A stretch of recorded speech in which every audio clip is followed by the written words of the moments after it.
Ah yes, the university. A place of knowledge. A place of enlightenment.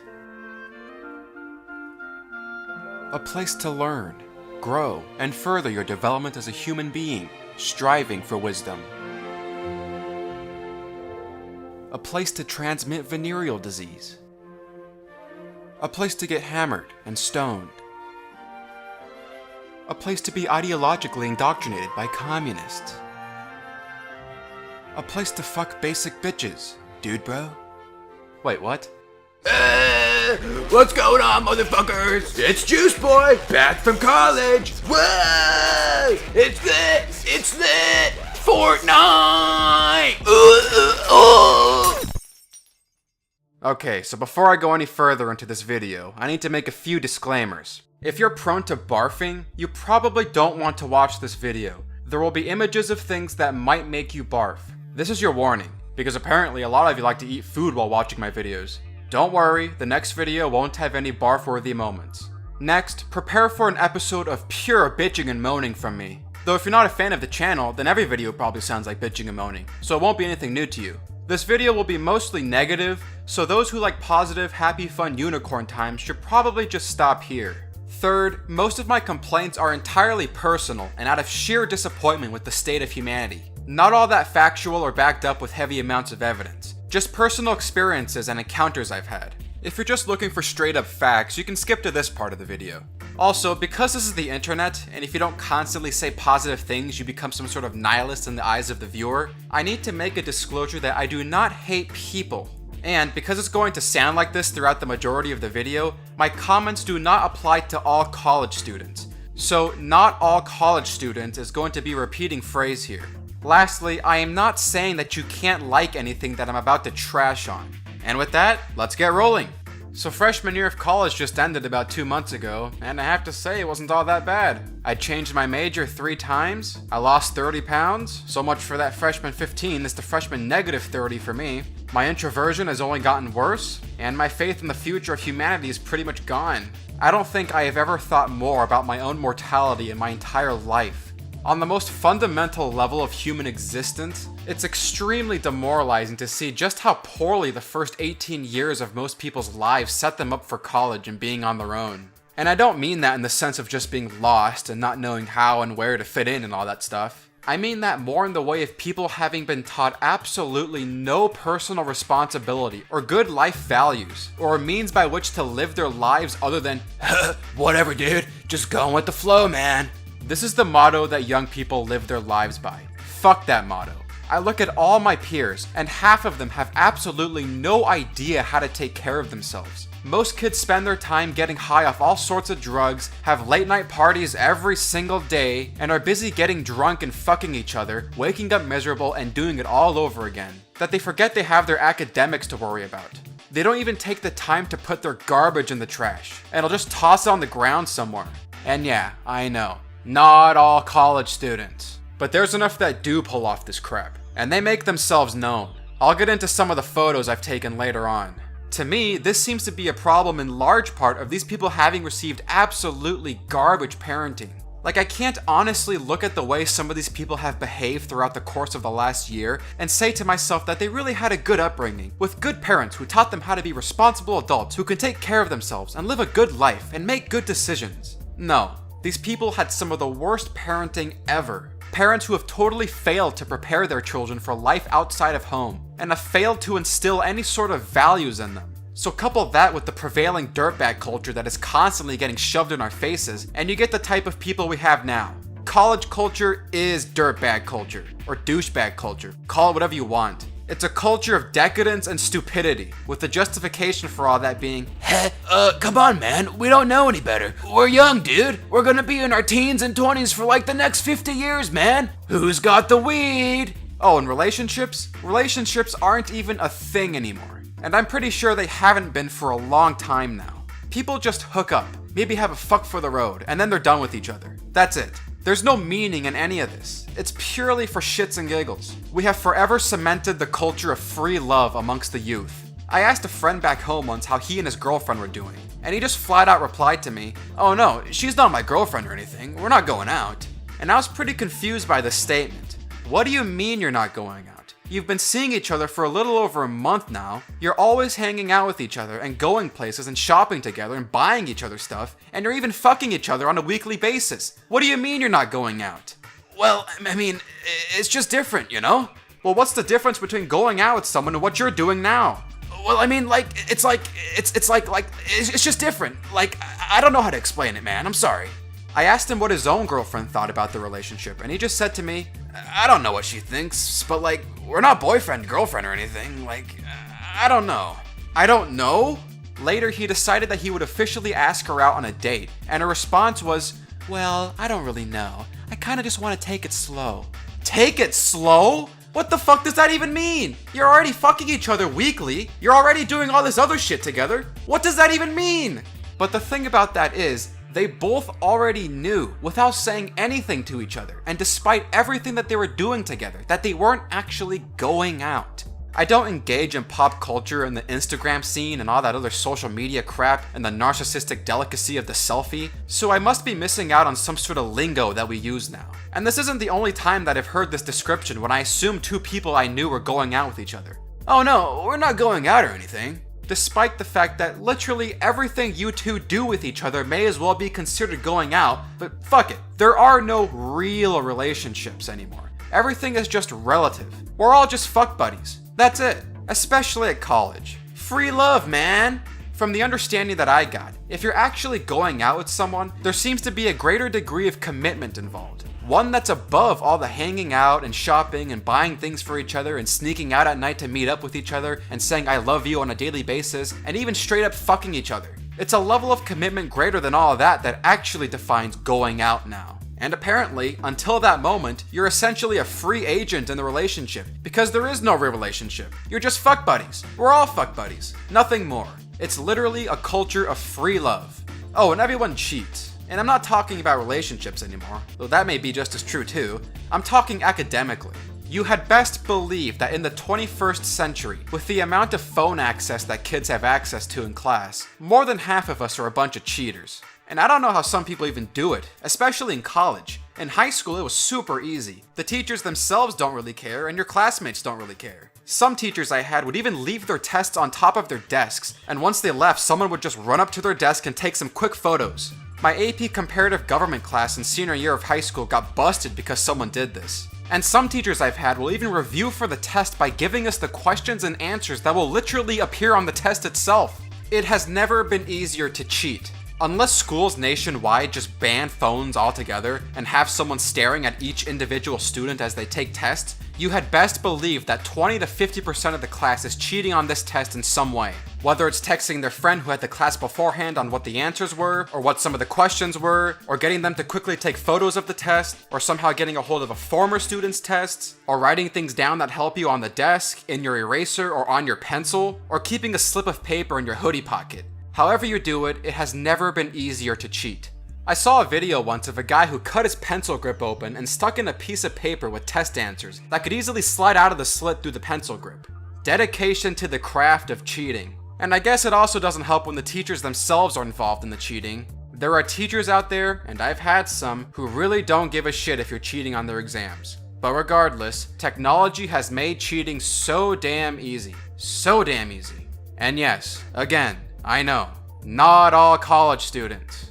Oh, and I'm not some kind of incel. I know that word's been getting popular lately, and if you're an introvert of any sort, then you're just automatically placed into this group of degenerates. From what I can tell, they're full of very lethargic nerds who want so badly to get laid that they'll condone rape and violence on anyone that refuses to give them these things. Yeah, a bunch of weirdos. So I guess I'll start talking about the dorms. There's no real good place to start with any of this. It all sucks.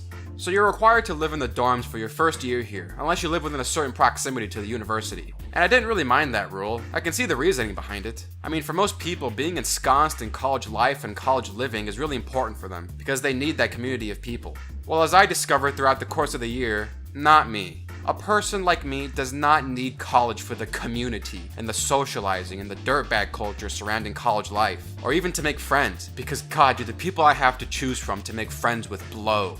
As I discovered, a lot of it is just bullshit. You know what? It's basically what you'd expect. I don't know how many times I've seen movies and TV shows and trailers of college kids acting like complete morons to not have expected something similar and along the same lines as that. Basically, it looks and sounds a lot like this. It's incredibly trashy and annoying. And I thought, well, okay, whatever, that's fine. I'm probably not gonna like it, but at least it's a roof over my head. And that's all I really care about, a roof. I'm not one who really cares much about personal comfort or convenience when it comes to my direct living quarters. I only brought with me what I can fit in 2 suitcases. Not like most people who just shove a bunch of crap in the trunk of their cars because they just have to bring their favorite cactus plant from when they were 5 years old, and they just have to bring that weird looking chair thing and all 30 brands of their protein powders and all 57 pairs of shoes they have. They just have to bring all this stuff. Me, 2 suitcases, we're good. But anyways, I got assigned a random roommate, and we were both from out of state. And I tried. I'm telling you, I tried to get to know this guy in the first week. But it quickly became apparent that we had virtually nothing in common. From personality to lifestyle choices, to damn near everything. I mean, when one of the first things the guy asks you is, "You do any drugs? Do you drink, dude? Do you smoke, bro?" You know this guy has other priorities in life. Now, before I changed my major 3 times, we actually had the same major. And even with that, there was no connection. I mean, there was a hard separation in background here. Now, luckily for me, he wasn't a complete douchebag. He's what I'd call a silent douchebag, where sure, outside of the room he might do all sorts of drugs and alcohol and dip and catch whatever diseases he wants, but when he was inside the room, he was for the most part quiet. Keyword is for the most part. He tried to keep most of his dirtbag behaviors outside of the room we lived in. Tried. More on that later, but if you can't tell, we really didn't get along. Not physically or verbally most of the time, we just had absolutely no interest in each other. So we didn't talk to each other for most of the year. It would be pretty common for us to just talk to each other maybe only once every 2 weeks. Now some of you might hear that and go, what? Once every 2 weeks? Yeah, I'm not exaggerating that. There may have been longer streaks of time where we didn't say anything to each other. We just did not care about each other. But wasn't that awkward? No, not really. Again, I'm not the type of person that deeply needs to socialize and converse with people, especially with dirtbags. I can do without just fine. Now, I can't say that it wasn't partially my fault. I have a tendency to completely distance myself from people that I absolutely cannot stand, mostly due to them behaving in such a disgusting manner and having a certain way of carrying themselves that I don't want anything to do with. And after that first week, I got a pretty clear indication of who he was gonna be, which was already preparing me to just walk away from even trying to make this work. But not only that, on our first night there, as I was trying to connect with this guy that I was gonna be spending the next year with, he made it pretty clear that he wasn't interested in getting to know me either, because he also kept trying to distance himself. Physically, like just walking away as I was in the middle of talking to him. Yeah, that happened once. So couple that with his already silent douchebag nature, and I'm checking out. I don't need to waste any more of my time on this. I have better things to do. And let's just say that as the year went on, he did certain things that made me feel further contempt for him. But speaking of douchebags, let's talk about the dorm people. I really don't know where to start with this, because the dorm people themselves had an effect on the entire atmosphere of the building, and even the appearance of it. And this is part of the whole personal responsibility thing, and having no values thing, and dirtbag culture thing that I was talking about earlier. I guess I'll start with the dormitory itself. I'm not sure how old the building is, but you can definitely tell it's seen some history, primarily due to the permeating stench throughout the hallways, and in particular the hallway I was living in. For some reason, the hallway just reeked of what smelled like 40-year-old sweat and vomit stains. I mean, it just reeked. And it's not just me who thought this. Occasionally you'd hear some dorm people walking by and say, "Yo, this hallway fucking stinks!" And these walls aren't soundproof at all, so you can hear everything. Everything. But on multiple occasions, I recall hearing a group of girls walking by and complaining to themselves, oh my god, this hallway smells like shit. Yeah, like what the fuck?" So everyone knows this hallway smells like shit. Now thankfully, most of the smell seemed to have dissipated by around April of the school year. But that was after 6 months of having to endure the stink. And it doesn't help that all of us living in the hallway are a bunch of big sweaty dudes. That'll stink up the place good, especially if Axe body spray. God, it's like some people just sprayed the entire can on themselves. I will say though that the smell of Axe wasn't nearly as bad as it was in our high school locker rooms, where you'd have around 50 people spraying that shit all over the place. It's just a barrage of poison on the olfaction. Now, much like my roommate, I tried to get to know some of the dorm people, but many of them also ended up being engulfed in dirtbag culture.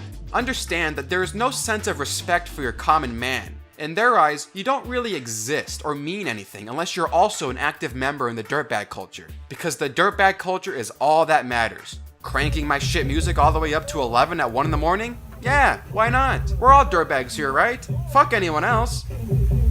You want to start slapboxing shirtless in the hallways at midnight? Sure, why not? Whoa! No. You want to just start screaming and yelling in the middle of the night while I'm trying to sleep? Yeah, go for it. Labia! Vagina!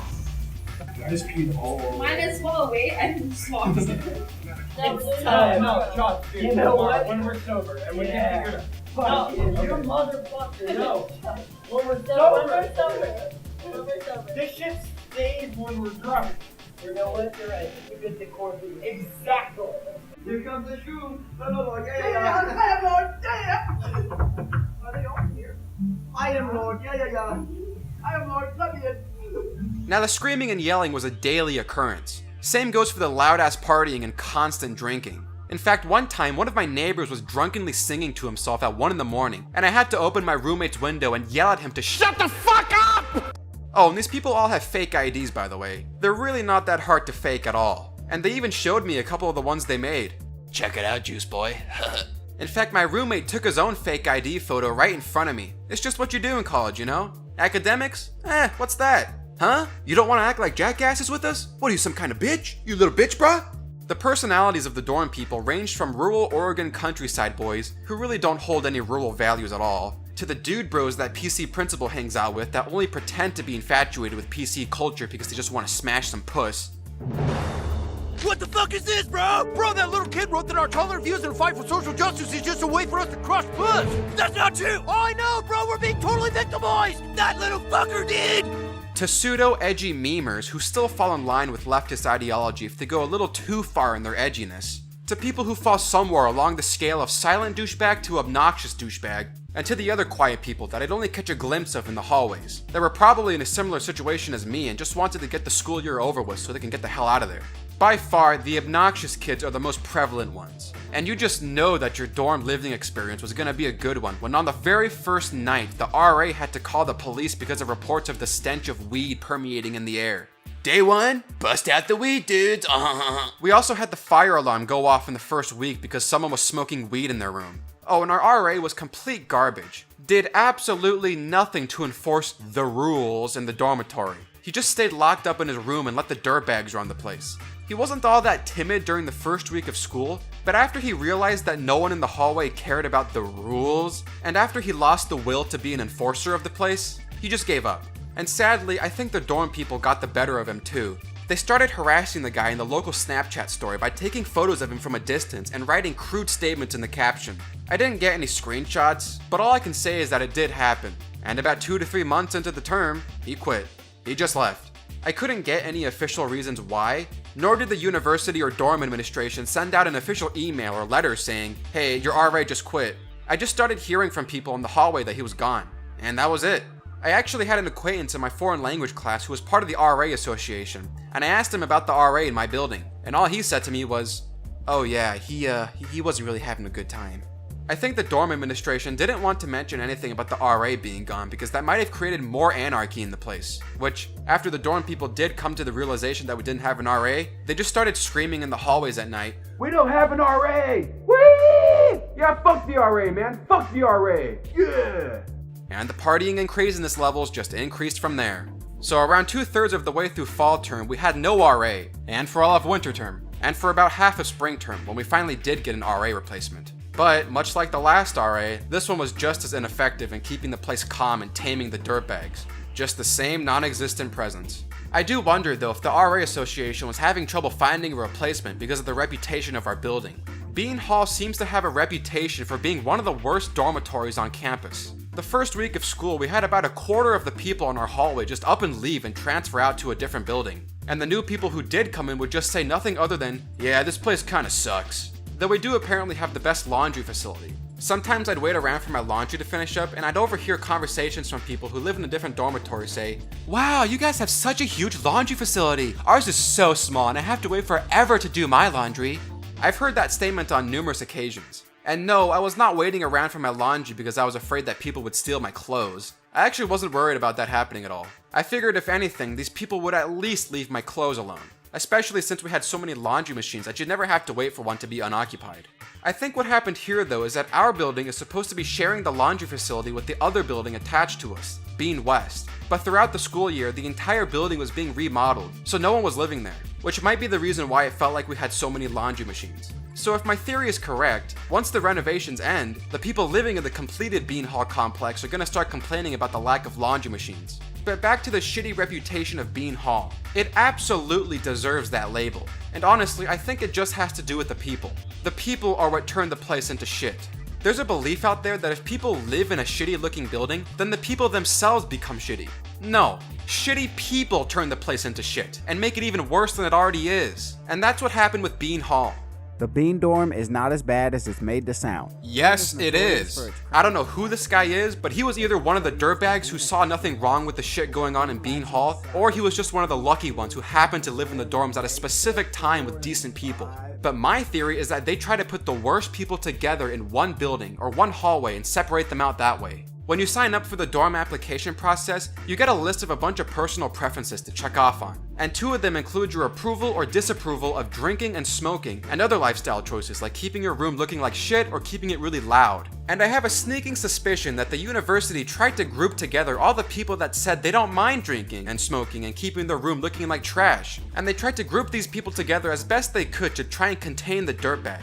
That's just what I'm thinking, because the dirtbag was alive and well in Bean Hall. And in no way better is it exemplified than in the way the people living here maintain the place. You already saw some of the garbage they throw around all over the hallways. Now let's take a glimpse into the bathrooms, where no one knows how to flush the toilet.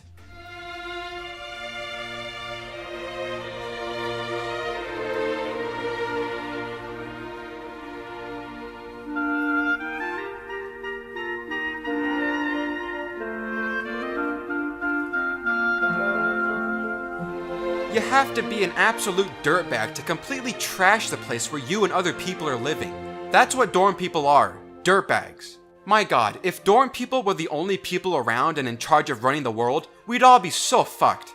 Yeah, let me just barf in this toilet and not even bother to flush it. Yeah, let me just leave my diarrhea in this toilet and go back to my room. No one will find it. Let me just dump this weird purple liquid in the toilet and leave it there. What do you mean I have to flush it? Let me just dump this black liquid into the toilet and just leave it there. Where can I throw my toothbrush away? Oh, that's right, the toilet. Yeah, they didn't catch my diarrhea last time, so I'll just leave some more in there. I have no idea if this is shrimp stir fry or shrimp vomit. I only got so close to take the photo. I wasn't inhaling. So in either situation, someone decided to either dump their food right next to the toilet, or they just barely made it to the toilet before throwing up all over the place, and just decided to leave it there. More unflushed diarrhea. Now this might be actual blood in the toilet. Looks like bloody tissues. Unflushed, of course. I have no fucking clue what this is. Vomit? Food? Shit? No idea. Whatever it is, they decided they weren't going to flush it. Oh, and hey, more black liquid, this time in the urinals. We've got a half-eaten pizza in the toilet. That's nice. Someone took this photo and put it up on the local Snapchat story. Whatever it is, I'm not sure it belongs in the urinal. Oh, and I swear to God this is a jizz stain. I swear to God. I have seen silhouettes of people jacking off in the stalls, and in this stall in particular. I swear to God this is a jizz stain. I swear to God. Someone seems to have left a trickle of shit stain on the back of the seat here. That's nice. And there was plenty of clogging going on. Deliberate clogging. I don't think there was ever a day in the dorms where I didn't see at least 3 toilets unflushed. Sometimes all 3 urinals would contain unflushed urine. It's like a competition between the dorm people to see just how many they can fill up before someone came along and flushed them. Oh, and don't forget about the sinks. Here we have someone trying to shove their cup noodle remains down the sink, and doing it again, and again. Apparently they don't realize that food chunks don't fit down the sink. Here we have more food that doesn't fit down the sink. I don't know what this is. Cheese bits? Weird chunk of something in the sink. That's nice. Hey, unrinsed beard shavings. Yeah, that's nice. I really like to see that in the sink I'm trying to use. Must have been really hard to just rinse all that with water, huh? Yeah, I really like to see that on the faucet. Every week. Here we have a faint white stain on the side of the sink with chunks of something. Here we have what looks like chocolate covered phlegm. Didn't bother to rinse that shit. Here we have more weird chunks of stuff in the sink. I don't know what this is either. Toothpaste on the side of the sink. Didn't bother to clean that. Hey, that's where spoons go, along with the rest of your unrinsed food. Nuts! Here we have someone trying to shove noodles in the sink, and again, along with their napkin. That's totally where it goes. Here we have someone's unfinished chicken wing meal that they decided to leave on the counter, complete with fries, half-eaten bone, and cotton swabs. This may have been one of the most disgusting smells to have ever permeated the bathrooms. They left this in there for a whole 24 hours. The entire bathroom smelled of rotting chicken wings. I almost barfed. The smell was just so disgusting. I mean, this may have been one of the... Hey, let me just leave my candy wrappers in the sink. More trash. What the hell is this? Some weird Asian noodles? Yeah, let me just leave my Milano cookie packaging in the sink here. That's where it goes. And hey, this is nice. Someone decided that they were gonna cut their hair inside the sink. Yeah, all over the sink, and all over the wet floor, and just a little bit in the trash. One last bit of food chunk in the sink. Yummy. More black smears, more napkins. At one point, someone decided to make the end of the counter here their own personal sink, leaving their dishes, kimchi noodles, bucket, and vegetable juice here. 100% juice. Juiced. I think they left this here for about 5 days total. Oh, and this one is a favorite of mine. Yeah, let me just put a slice of bread in the soap dispenser. I just love soap on my bread. I'll just leave it here for the janitors to clean up. Yeah. God, I feel so sorry for the janitors that worked in our building. Cleaning up after college kids on a daily basis has got to be one of the worst jobs you could do. But the people making this mess? They don't give a shit. I talked earlier about how our RA left in the first term. Well, we also had our head janitor leave too. His name was Jimbo, and this was his last year before retiring. He came around to all our rooms in the beginning of the school year to tell us not to put stuff that doesn't belong in the bathroom. But no one listened. No one cared. They just fucked the place up. Rumor has it that he was so fed up with the way we fucked the place up that he transferred over to a different building. But again, no one cared. Him leaving didn't change anything, or make people realize, yeah, maybe we shouldn't fuck the place up. No, that never happened. They kept fucking the place up. This doesn't exist. Also on the first day of move-in, Jimbo told us not to put food in the trash cans in the bathroom, or else they'll have to give us a 24-hour notice to take the food out. And if the food is still left in there, they'll have to fine everyone $50. Well, in the very first week, someone said, fuck it, and put their food in the bathroom trash. The next day we got a 24-hour notice. Now luckily someone got the food and put it in a different trash. But I know for a fact that it wasn't the person who put the food in there in the first place. Because I overheard a couple of dude bros in the hallways begging one of their friends to take the trash out because they didn't want to be fined. Oh dude, could you please take the trash out? I really don't want to be fined, man. Oh, fuck you dude, fine. And this happened about 4 times, and not once do I believe that the person responsible for putting the food in the trash actually took their food out. Now, I wasn't really all that concerned about this, because I figured someone would eventually squirm under the pressure of paying a $50 fine, which that did happen every time. But I guess someone else was having a really serious mental breakdown over this, because at one point someone decided to write a note saying, whoever the fuck keeps leaving food in this trash, you will pay for all our fines. Put your trash in your own fucking trash can, lazy fucks! I don't think that piece of paper really scared the person responsible to taking the trash out. But someone took the trash out. This ended up happening so many times that the janitors just had to take out the trash can completely. We did not have a trash can from that point on. We still had these wall-mounted trash cans though, just not the big one on the floor. But one of the ways that some of the dorm people would go around the rule and not technically put their food in the trash was to just leave it right next to the trash. It's technically not in the trash, bruh. Come on, you can't find me. Go fuck yourself, bruh. I think it was in my Censored Unicorn video where I mentioned how janitors contribute a lot more to society than they get credit for, and the dorms are an excellent reason as to why. Imagine how much more of a shithole this place would be if we didn't have janitors, and if no one came around to clean up the mess that the dorm people make. God, fuck dorm people.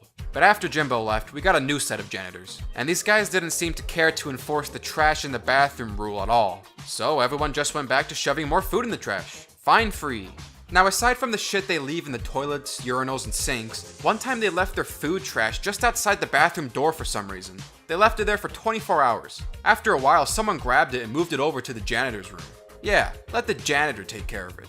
I didn't get a photo of the change in position though. Sometimes I didn't have my phone on me, and other times there were people around, and I didn't want to be seen taking photos of trash or shit in the toilets. But I had to document all this to you so you people know what goes on in a college dorm. My phone was just filled with shit photos for the past year, collecting all this evidence of the crap that goes on in here. I knew I was going to be making this video back when I first started this channel. This video has been a year in the making. But one of the easiest ways to identify a douchebag, if not by the way they dress, is by the way they talk. Let's just say that if part of your daily vernacular includes words like lit, bumping, hip, hella, dope, or dope ass, and you're using those words unironically, you might be a secret douche. It's lit! Alright, what's up guys? We are going to make a video on the room. Our hall is pretty, it's always bumping and stuff. So underneath there's also hella space. So, I mean, outside's pretty dope. So this is my view, and so it is a pretty dope view, I would say. There's always like music bumping. Like this is definitely the best place to live because our whole hall is lit. Wait, totally have some dope ass lighting. Welcome to the U of O. We got a crazy weekend ahead and we're gonna show y'all how we get lit. Also, don't buy products from Barstool. Another key word to know about for any elderly folk watching this video, if a college kid or high schooler says someone they know is chill, that generally means they like to shove a bunch of drugs and alcohol into their bodies and like to go to parties all the time. He's so chill, dude. Which was pretty much what a lot of Bean Hall did. One time I overheard a conversation going on in the hallways where one guy asked the other where his roommate was, and he just responded, "Oh yeah dude, he rented out an Airbnb so he can do a bunch of cocaine and shit." Really? Yeah dude. There was no sarcasm in his voice. He was serious, in the most nonchalant way. So I guess we had some guy snorting up cocaine somewhere. I don't think I'm ever going to rent out an Airbnb after hearing this story. And I'm pretty sure this Airbnb was always in use by this guy, because I constantly hear about it being the place to do hard drugs and alcohol and fuck some sluts. College! Hooray! Also, I think another synonym for douchebag is fuckboy. And it has to be spelt like this. Not like this, this. We've got a lot of fuckboys here. Thick fuckboys. I think a good example of the dichotomy between a regular person and a douchebag is in these two Snapchat posts that went out on the local story. Remember to take care of yourself before and during finals week. It is good for your brain when you relax and do something enjoyable before a test. No one should study late night before an exam. Go to the rec, play a board game, read a book for fun. And the response to this being, "Hey Dan, go fuck yourself man, how about that?" I think most of the dorm people are just one step away from reaching the Logan Paul levels of douchebaggery. They're just almost, oh, and going back to the bathrooms, after you clearly saw how utterly disgusting this place is, and the amount of disgusting bodily fluids this floor sees on a daily basis, can you believe that some of these people will go around and walk barefoot on this floor? Yes, barefoot. I have seen so many people go barefoot in this bathroom, on this food-stained, dirt-stained, shit-stained, semen-stained, urine-stained floor. And they take those shit-stained feet back to their room and get all that nice bacteria all over their room and all over their beds. My god, it's bad enough that your shoes do that on a regular basis. It's no wonder the levels of disease are so high on college campuses. These people are disgusting. So we can't flush toilets, we leave vomit, shit, and other human excrements out in the open, and we track all these shit particles with us wherever we go. It's no wonder why our hallway reeks. Just imagine decades of the same crap going on in here. If you've ever listened to the song Mile End by Pulp, the lyrics of that song are very accurate to what the dorms were like at times. The lift is always full of piss, the 5th floor landing smells of fish. Not just on Fridays, every single other day. Oh, it's a mess alright. Yeah. But I also found out that I wasn't the only person disgusted by people who went around barefoot in this bathroom. I was in the bathroom one day washing my hands after taking a dump, and one of the dorm people came in with his water filter, and it looked like he was just gonna rinse out some old water, when all of a sudden he decides that instead of pouring the water down the drain, he's going to splash it all over the bathroom floor. And then he looked at me and said, "Let's see those motherfuckers walk barefoot now!" I'm not kidding you, this actually happened. I can't say that I agree with his choice of throwing water all over the bathroom, but weirdly enough, that guy was the person I probably had the best relationship with inside the dorms. But I guess he was even more disgusted with the barefoot people than I was. Not even the water fountains were safe from the disgusting dorm people. For some reason, instead of brushing their teeth in the bathroom sink like normal people, some of them decided that they were going to brush their teeth in the water fountain. So after a while, the water fountain would start to see toothpaste smears all over it. I don't need to be drinking water from a place that people are spitting their toothpaste in and around. Now that wasn't even the primary reason why I stopped drinking water from the fountain. During the first week of school, I had a couple sips from the water fountain and noticed a weird taste. It wasn't the blood-like taste that many people experience, but it wasn't good, so I just stopped drinking the water from the fountain. But after some time, I started hearing people in the hallways say to themselves, "Hey yo, does the water fountain taste like lead?" Oh, you think so too? Yeah, man, this tastes like fucking lead.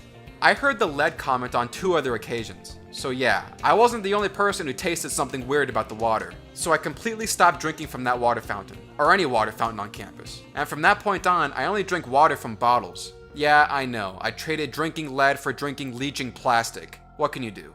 Now, one positive thing about the bathrooms is the condition of the stalls themselves, because compared to high school, most people in college seem to have finally grown out of doing wall writings. In high school, the second you walk into a stall, you're gonna see the N-word written all over the place and believe in Satan or some antichrist symbol, or someone will write something about how Daquan got his dick sucked by Jessica or something stupid like that. And since the stalls themselves were made out of some weird plastic material, you'd also see burn marks from kids who'd spend their time in the bathroom melting the walls with their lighters. Oh, and of course there's dick drawings. In college though, no writings. Or at least it's been extremely reduced. These were the only ones I found in our dorm. Please do not flush these items.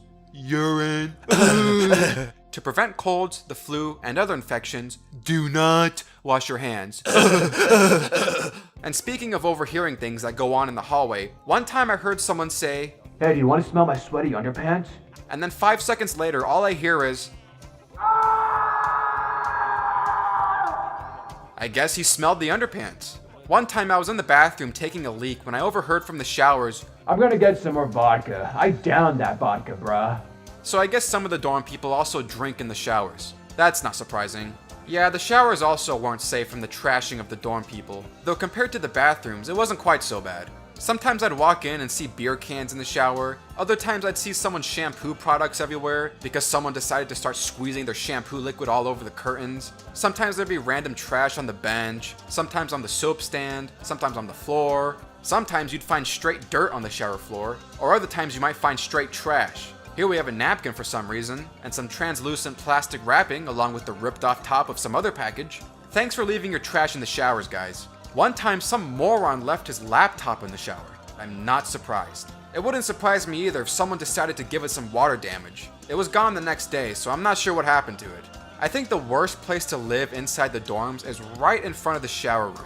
Sometimes when I was going to take a shower, I'd find the door inside the room closed. Now usually it's open, but I didn't think much of it. Then after a while I realized, oh wait, it's probably the person living right across the showers closing the door. You know why? Well, because the dorm people will bring their speakers into the bathrooms and blast their rap music all the way up to 11. Yeah, that's a reason to close the door. And you can hear their music on the entire floor. Nothing is quiet in this building. And if I can hear it from my room, which was on the opposite side of the showers, just imagine what it was like for the guy living right in front of the showers. Yeah, the music was always bumping, dude bro. Some shit music. Probably 50% of the time, I'd come back to my room and hear some hot garbage playing. What is this? Every day, someone, somewhere is blasting some of the latest hot garbage from Lil Gucci Gangbang or whatever rappers are hip right now. I have never heard Rockstar from Post Malone more in my entire life. Every day someone's playing that and they have it turned up to 11. Hot garbage! Now another disclaimer I need to make is that I do not hate rap music. I hate the rap music that's been coming out in the last 2 decades, but not the entire genre itself. Now I don't like the culture that surrounds the genre, because it keeps getting a lot of people killed and ruining their lives. Stay away from thug culture, people. When I grow up, I'll be a rapper and a gangster. Just like you. No, see. You could be a rapper, but you can't be a gangster. You don't want to be a gangster. But not all the songs that have come out in the history of the genre are terrible. Just the stuff coming out now with Yizzy Yachty, Thuggo Thoughty, Crack Cocaine. I'm a much bigger fan of earlier rap, from the 90s and backwards, where even compared to today's rap, there just seems to be more integration of actual instruments instead of just tapping on a tin pan and dropping a bass every 3 seconds. The music from this era is actually fun. I like this song by Eric B and Rakim. Actually, I like it a lot. It's really different than most rap I've ever heard. One of my favorites. This song's alright. I'm not a fan of the entire album, but I do appreciate the production that went into it. It's very different. I think anything on Grand Theft Auto San Andreas' playback FM radio station is good. You can find that playlist on YouTube. Though I think even the majority of those songs might technically be considered hip-hop over rap, I don't really know my rap genres. It seems like R&B, hip-hop, and rap all get fused into the same thing at times. Oh, and now there's also a thing called trap music. No, not that kind of trap. Honestly, I have no idea what any of this is, or the differences between them all. The only thing I can distinctively point out is that hip-hop and R&B just tend to be more fun. Modern-day rap and trap both sound like the same thing from what I've heard. Hot garbage! So the further back you go, the better. I like this song, this one's good, and I like this one. But I cannot stand the culture surrounding the music. The fuck bitches get money culture, especially in the music videos. What the hell is this garbage? What is this? Is this really cool? He's doing some weird dance in the toy section of a supermarket. This is not cool. What the fuck did you do to your face, man? Is this attractive now? I started getting a headache listening to the music while looking for footage for this video. I'll take whatever it is these dudes are listening to over most modern day rap music. God damn it! And I know he's got this reputation for being some kind of softie, but out of all of them, Drake seems to make the least trashy music videos. Though not always. Now I personally don't listen to rap music all that often, just a very small set of songs. I prefer stuff from Joy Division, New Order, The Cure, The Clash, Depeche, Violent Femmes, The Doors, Pink Floyd, David Bowie, and a bunch of others in and around these genres from the time period. Mostly music from the last century. These are probably all rock bands that I can say for a certainty that I like more than 3 songs from any one of them. It's very rare for me to like an entire album from a band or group.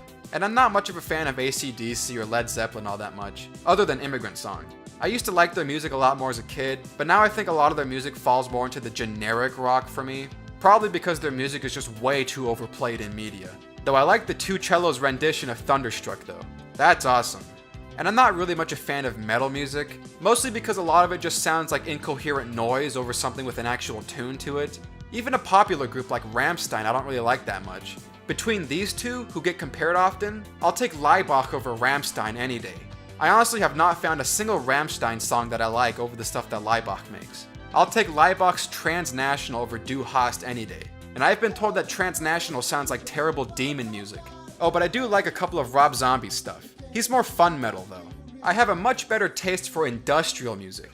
Now they don't really make industrial music like they used to.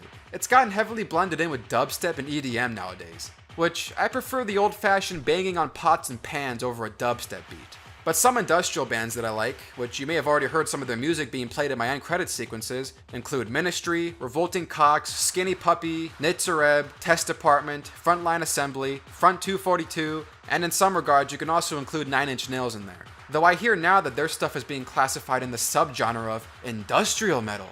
So yeah, that's another thing about music classification. There are so many different ways to classify music now that I don't even know where to categorize certain groups or songs that I like. Like I can't just tell people that I like rock, I have to tell them that I like alternative rock, or hard rock, or acid rock, or psychedelic rock, or progressive rock, or punk rock, or post-punk rock. There's all these different ways to categorize now that I can't keep track. But I guess I prefer less of rock, and more of these other subgenres. And with industrial music, I like both industrial metal and industrial rock.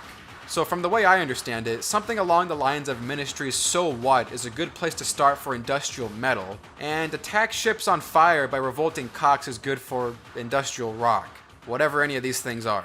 Cabaret Voltaire is another interesting industrial band, though a lot of their stuff would probably be more on the experimental side of industrial. I have yet to meet anyone else that shares my liking for industrial music.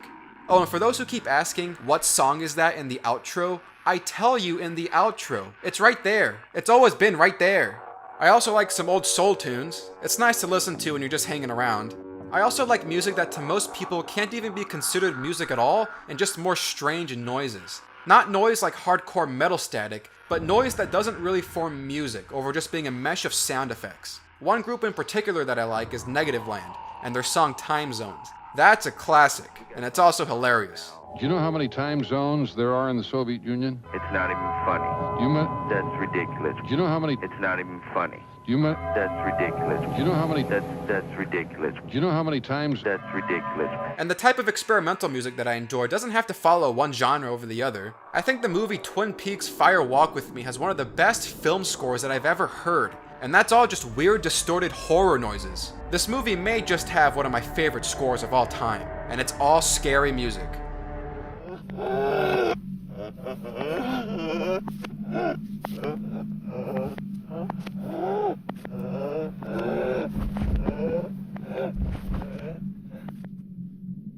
Trainspotting has probably got one of my favorite collections of soundtracks. As some of you have already noted, I use a popular song from the movie as my main background music. The movie Drive also has a good soundtrack.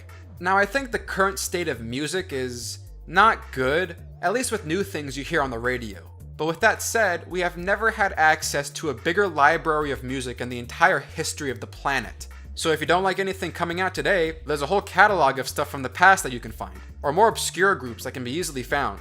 I think the best type of music coming out nowadays is just instrumental music. Any instrumental song will probably work for me. I'll take instrumental rap over rap with vocals to it. I was also pretty late to this particular music scene, but I'm also one of those weirdos that unironically likes vaporwave. The wave genre is also one of those genres that seems to have 50 different subgenres. There's synthwave, which I think a lot of synthwave is too derivative of 80s synth pop, but I think it also acts as the head genre. Then there's vaporwave, and then chillwave, which I generally prefer. Then there's also future funk and darkwave. There's also retrowave, which I think is synonymous with synthwave, so it's still mostly just 80s rehash. And I've heard this one being used too, new disco. Yeah, I think the song I played in the last video's end credits is technically considered chillwave. And I do like this EP by Perturbator, especially the song Corrupted by Design. And I believe this one is considered darkwave, and I think darkwave is also synonymous with cyberpunk? I don't know, man. Oh, and forget modern pop music. God awful. This woman produces trash. She's also a trashy person. What great role models we have today. Really promoting the best of behaviors. This is what children have to look at today. They're just being themselves, Juice Boy. How dare you think you have the right to criticize their way of life, you man! Their way of life sucks and produces a terrible influence on kids who have become ensconced in a culture of smut and narcissism. Mix that with social media culture and you're fucked. You know people are getting plastic surgery now to look like Snapchat filters? You know how obsessed people are with looking perfect on camera these days? The only reason why I have Snapchat is to keep in contact with friends from high school. But swipe over to the news side, and you're instantly dropped into all the worst aspects of our smut, filth, and self-obsessed sex culture. This is what the kids are looking at. And there you get to see what all the pretty girls are doing with all their pretty Snapchat filters. You got the duck face, the tits, the ass. It's all such a self-obsessed look at me culture. And this is what teenagers stare at every day. Oh yeah, girl, you get that filter. Yeah, make sure those eyes are popping, girl. Oh yeah, get that duck face in there, girl. Yeah, everyone likes that, yeah. Oh yeah, girl, show it all. Got the big eyes filter going and the tits popping. Oh yes, girl, out in the streets looking perfect with the filters. Oh hell, it's lit now. Get those filters, girl. Perfection all the way. Aw yeah, got the cute filter and don't forget to perk your lips up. Oh yes, perfect. Just dance around and stare at yourself in the camera. Oh god, oh yeah, that's just perfect, yeah. Yeah, just stick your tongue out, yeah, and put it back in because no one wants to see that. But keep staring at yourself with that perfect filter, girl. Just keep staring at yourself. Finesse that Snapchat dysmorphia, girl. Finesse it. Duck face! Filters at Disneyland. Oh, get your friends some filters too, yeah! Why don't they stop staring at themselves? Oh god, so stupid. And now imagine how many girls stare at this shit every day and say to themselves how fucking ugly they are because they aren't the perfect Snapchat filter models. There's a reason why we're killing ourselves at an increased rate now. It ain't looking good. And it doesn't matter how many times people have to literally keep saying, you don't have to be perfect, or there's perfection and imperfection. That saying has no effect on young people who are ensconced in this culture of looking pretty on camera and looking like the perfect human being every single day. Hell, even people who say these phrases are themselves still likely to spend around 10 minutes trying to get the perfect picture of their face. It's insane. A recent study by London-based Royal Society of Public Health found that Instagram is the worst social network for mental health. Researchers found that a desire to take perfect, sugar-coated images of one's own life in an attempt to gain likes, followers, and keep up with one's peers only increased mental issues such as depression, anxiety, and feelings of FOMO.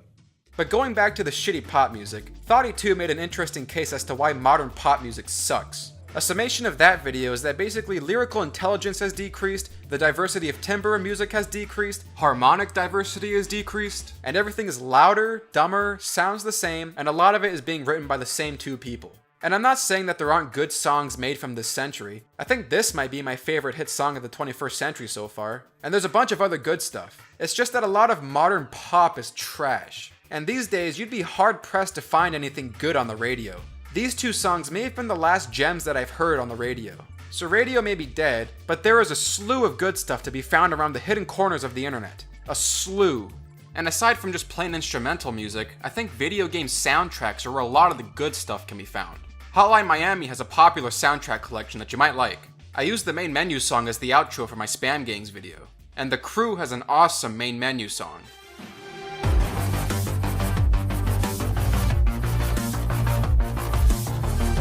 Yeah!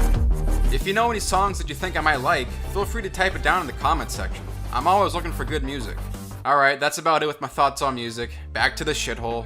So aside from the blaring rap every day, you had best believe that everyone was getting hyped up on drugs and alcohol. And again, I don't even know why we have an RA if nothing gets enforced around here. Their position is a total joke. Whenever an RA smells weed in the hallways, all they do is put up a tiny piece of paper in the hallway saying, "We smelled weed around here." Yeah, really, that's it.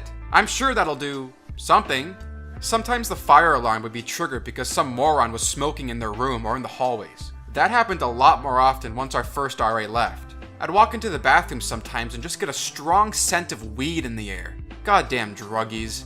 So now we had the stench of 40-year-old vomit and weed in the hallways. In fact, one time, within the first month of fall term, someone knocked on my door and I opened it to see two confused hippies that utterly reeked of weed. So I figured they were probably my roommate's friends or something and looking for him. But we just stared at each other for 3 seconds. They weren't saying anything, and I started thinking to myself, okay, what the hell do you want?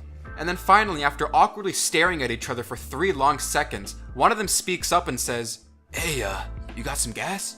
Now I misheard him at first and said, "Do I smell any gas?" "Nah, man, do you have any gas?" "Gasoline?" "Nah, man, gas, like, you know, weed."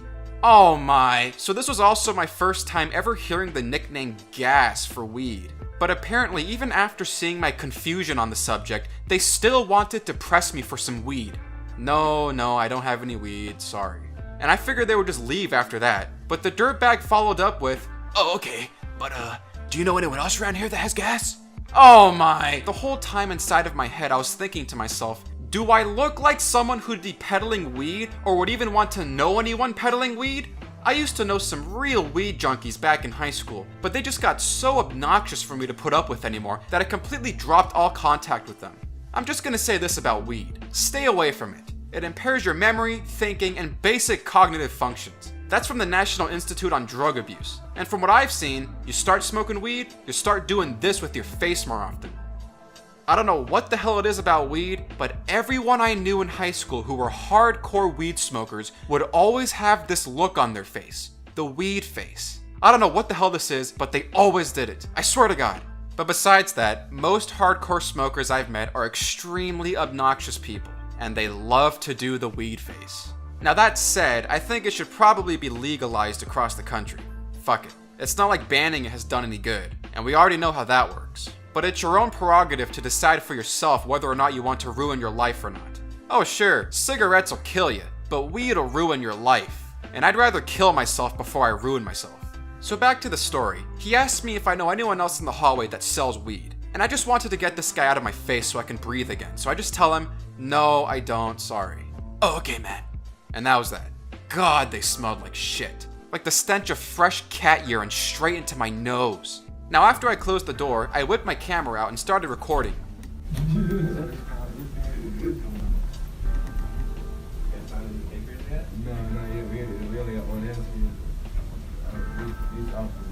So apparently, these guys were going to go around door to door and ask everyone in the hallway if they had any weed, and I was the first person they asked. And judging from that conversation, it sounds like they already tried asking the guy who walked by. Dirtbags. Now later on in the day, there was a basketball game going on next door, so there was a local Snapchat story event for it. And I was just scrolling through seeing what was going on at the game, when all of a sudden, this image pops up in the story. Looks like he got his weed. One time I was in my room around midnight when I overheard someone saying, "Well, I gotta get more fucked up. I'm already drunk, so now I gotta smoke some marijuana. You got a lighter, bro?" Meanwhile, back on the East Coast. Do it. This nigga about to burn $100, bro. He's really burning $100, bro. What is going on, bro? Bro, that's a Benjamin, bro. What the fuck are you doing? This nigga's crazy, bro. He's about to start a fucking fire in this building. Dude, he's real. Oh, shit. Dude, stomp it out. Stomp it out. Dude, what the fuck? Stomp it out. Stomp it out. Stomp it out right now. Stomp it out. Stomp it out. Dude, stomp it out. Make sure it's all gone. You're a fucking animal. So my roommate, he's wild. He burns $100 bills for fun. He's a mess, sloppy. But boy, does this man have some money. I'm swearing up and down, he's Pablo Escobar of the era, bruh. Pablo freaking, the Indian Pablo Escobar. This man's in Bangladesh driving Teslas, man. I don't know what the hell he be doing, but dude, this guy needs to be on a no-fly list or something. This dude's crazy, bruh. This dude's crazy. I gave it 5 months before he ended up in the New York penitentiary. This man was ordering drugs to our dorm room like it was no ordinary mail. Postal service coming up in packages, and he'd go down, leave them in there for a week in a college dorm, and he would go and get it a week later and open it up, and it would be like a fucking drug bust in the goddamn room, bruh. It's some crazy shit. Bruh, I've never met a more wild nigga than when I met my roommate. This guy, he's a different breed of human, dude. He's living like a king, bruh. Now, aside from the weed, there was also some heavy cigarette usage, and particularly by the Chinese students here. We have a big Asian population on campus, and a majority of the kids come from China. So in the beginning of the school year, you'd just see a bunch of squished Chinese cigarette packages scattered all over the ground. As the school year went by and they depleted whatever supply they brought with them, you'd see less litter. But I've never really understood how an institution can proclaim about themselves that they're smoke-free. This is another one of those sayings that doesn't really mean anything. We banned smoking, therefore we're smoke-free. No you're not. And this proclamation doesn't mean anything. The people in my dorm building would even trade Marlboros for Gushers. So you'd often hear, "Hey man, I got a pack of Marlboros. You got Gushers?" Yeah man, yeah, I got a couple packs here. 2 packs for 1 cig? So this seems to be the exchange rate for cigarettes. 2 packs of Gushers for 1 cig. Oh, and of course there's a big vaping community on campus, which I'll tolerate that more than I do weed. If you're gonna smoke anything, you wanna look good while doing it. Like General Ripper here in a cigar. And then you wanna start talking about your life essence and the purity of bodily fluids. I can no longer sit back and allow communist infiltration, communist indoctrination, communist subversion, and the international communist conspiracy to sap and impurify all of our precious bodily fluids. You don't want this. You got the gas, man? Yeah, man. Hey, dudes, I got the Gushers. Oh, that's so lit, dude. Oh, I'm starting to get the munchies. So if you want to party with Juice Boy here, bring some cigars, some Krabby's ginger beer, and some nice chairs to sit on, and we'll talk. I'll talk about anything. Now that's a party. But lastly, of course, is the drinking. You've got cheap beer, cheap wine, cheap vodka, all that stuff. And the fake IDs in order to get it, as expected. And there was no real attempt from the dorm people to hide any of this. Sometimes I'd walk in the hallway and just see some crushed beer cans on the floor. And most of the time, if you hear anyone up from 1 to 4 in the morning, they're drunk. One time I was in the bathroom taking a leak, and it was probably around midnight or 1 in the morning, and I went over to wash my hands, and one of the dorm people walks in and says, "Hey Juice Boy, how you doing?" And I told him I was doing fine, and then he says, "That's great, man." And then he walked over to the stall and just started puking. Just throwing up for the next 2 minutes. He was having your average drunken Friday night with the other dorm people. Now the funny thing is, 3 months later, in nearly the exact same way, the same thing happened. I'm taking a leak, go over to wash my hands, and he comes in again and says, "Hey Juice Boy, how you doing?" And I told him I was doing fine, and then he says, "That's great, man." And then he walked over to the same exact stall and... Now the best part was that this time he followed up his barfing with some sort of plea for help. Why do I do this to myself, Juice Boy? Why do I do this to myself? And I just walked out of there, the same way I did 3 months ago. This same guy in particular was always barfing. You can hear someone throwing up from anywhere on the floor, even from your own room. I got a recording of him barfing too.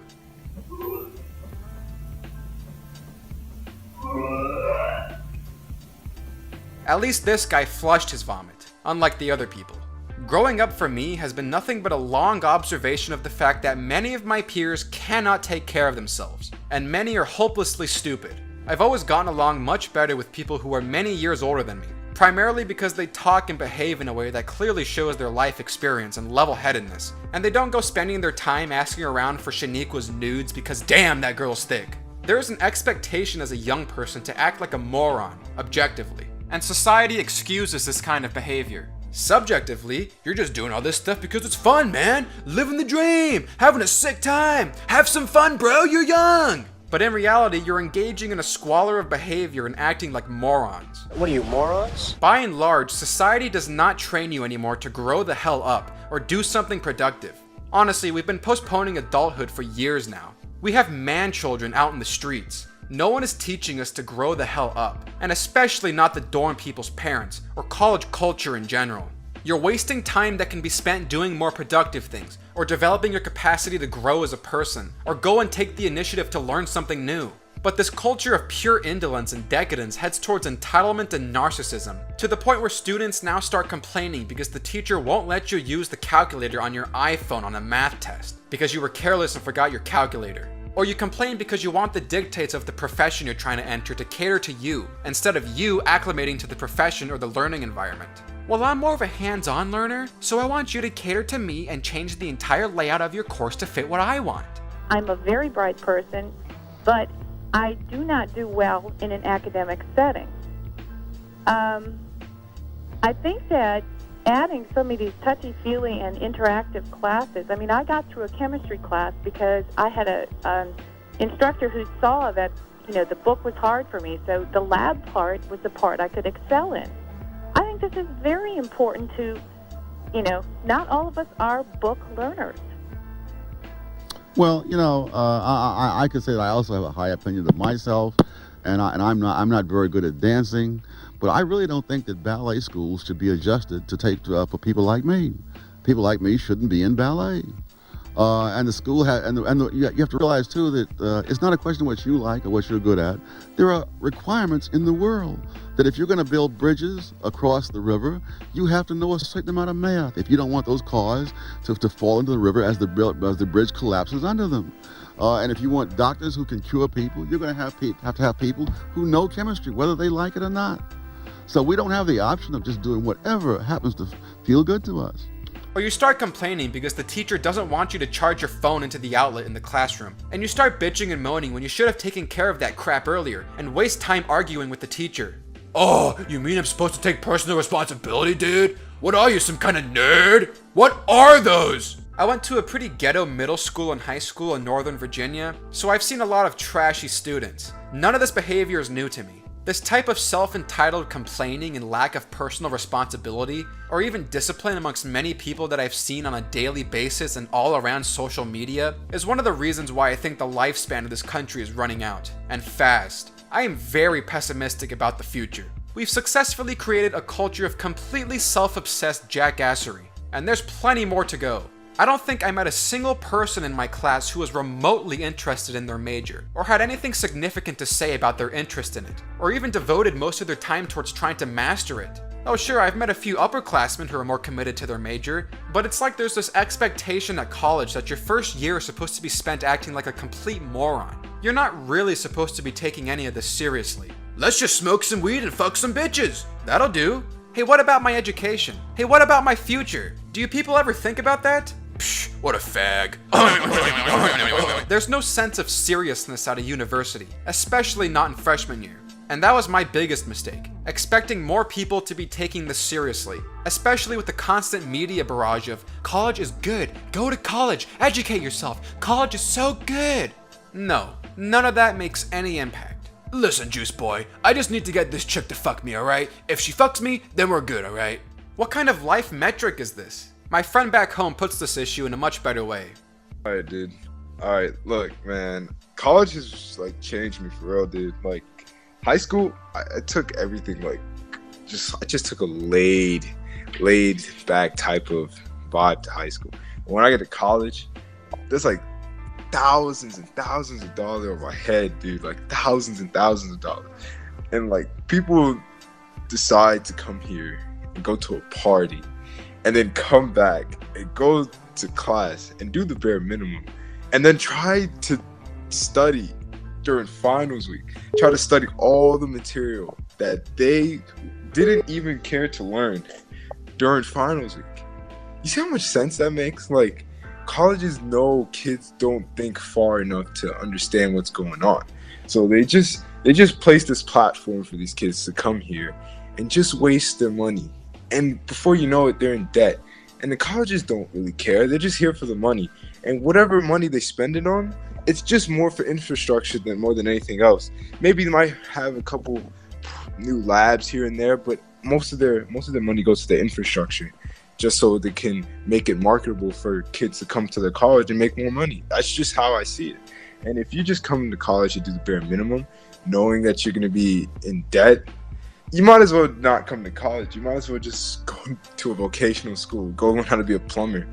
If anything, if I didn't like decide to go to college, I would have just tried to become an electrician or a plumber, because even that makes like $60K a year, and that's even just coming straight out of high school. Like, people don't understand that there's other options rather than just coming to college to party. Like, stop living short term. It's not gonna get you anywhere. If you live short term, your ideas are gonna be short term, your life's gonna be short term, and you say, yeah, live life to the fullest, but how are you gonna live life to the fullest when everything you think is short term?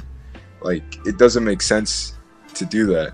I just think people should take college more seriously.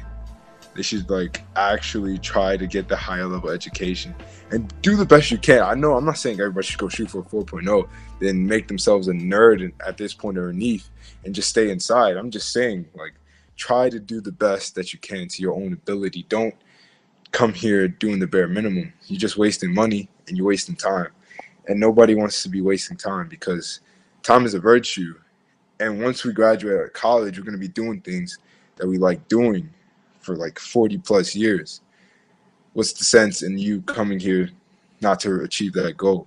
You know what I'm saying? You know what I'm saying? Yep. And I get that people who are in college right now don't want to hear this. I get that I sound like an old asshole. I get that. But some of you people need to grow the hell up. Do you realize you're at a university? Do you understand what a university is? What you're supposed to do here? What the expectation of you being here is? I mean, I'm not sure that anyone in my hallway even read a book this entire year. I seriously doubt that. Especially not with the way they carried themselves on a daily basis. Whatever a university once was, it's no longer that. It's a place to get baked, party, and go broke. There is no point trying to run people through institutions that they have very little interest in, and that they may not be suited for. In fact, I would argue that one of the problems of American education is you have a lot of people in college who have no interest in what a college is supposed to be, nor is there any reason why they should. You've got all these people just trying to get into college for the sake of it, that you now have a bunch of worthless majors being created to cater to these people and degrees that'll land you nowhere. And it's catering to the worst kind of student, the one who really shouldn't be here. You're not here to just start wasting money and getting drunk off your ass. You're here to get yourself educated. But at this point, I really think universities are intellectual dead zones. It's dead amongst most professors and it's dead amongst most students. The people who are really trying to achieve something here are being screwed over. I think a good way to spot the kids who are taking this more seriously than the others are to look at the kids who take up university jobs. Most of these people worked for the entire school year, and on every weekday, I almost always had the same guy making my burrito for me at 8 in the morning. He was always there, working hard and making money, and then he'd go off to class. Now that's someone who gets more respect than the dirtbags back in the dorms, especially since these guys had to deal with the dirtbags as their customers on a daily basis. Hey, what can I get for you? I'll do like a Big Mouth, and I'll get this meat on it. No, I said this one! This one! God! This was something I saw one time. Just a douche nozzle. This one! So props to all the people who held jobs at the university and had to deal with dirtbag college kids screaming at them on a daily basis. And speaking of screaming, I need to talk about my neighbor. Now from what I can tell, my neighbor was a heavy gamer. It seems like that was all he ever did, because he was always screaming into his microphone in excitement while playing his video games. Except I think he was a little too excited. Here's some of the things that you'd hear him scream. Oh, fuck my ass, Daddy. Why won't you just fuck me? Daddy, just fuck my ass! Daddy! Now again, these walls are very thin, so I can hear this all the time. We're going to fuck! Daddy! Now I don't think this guy was retarded or anything. He would just say these things. Just scream them out loud, just for the sake of it. Just cause he could. Now he did have a girlfriend, and I know because I could hear her laughing all the time. There was always a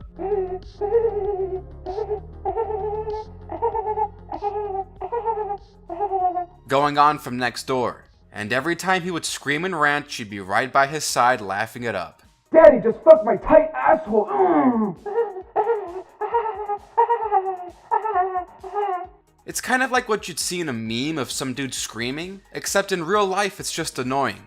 But I need you to picture hearing this for hours at a time every day.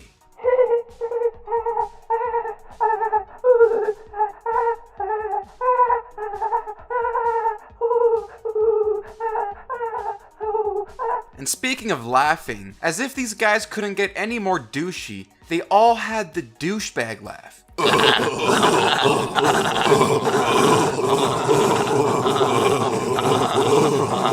Stop it! So I got the girl next door and the guys in the hallways laughing for hours at a time every day. Oh, and I guess I also knew that my neighbor had a girlfriend because I can hear them fucking and sucking every week.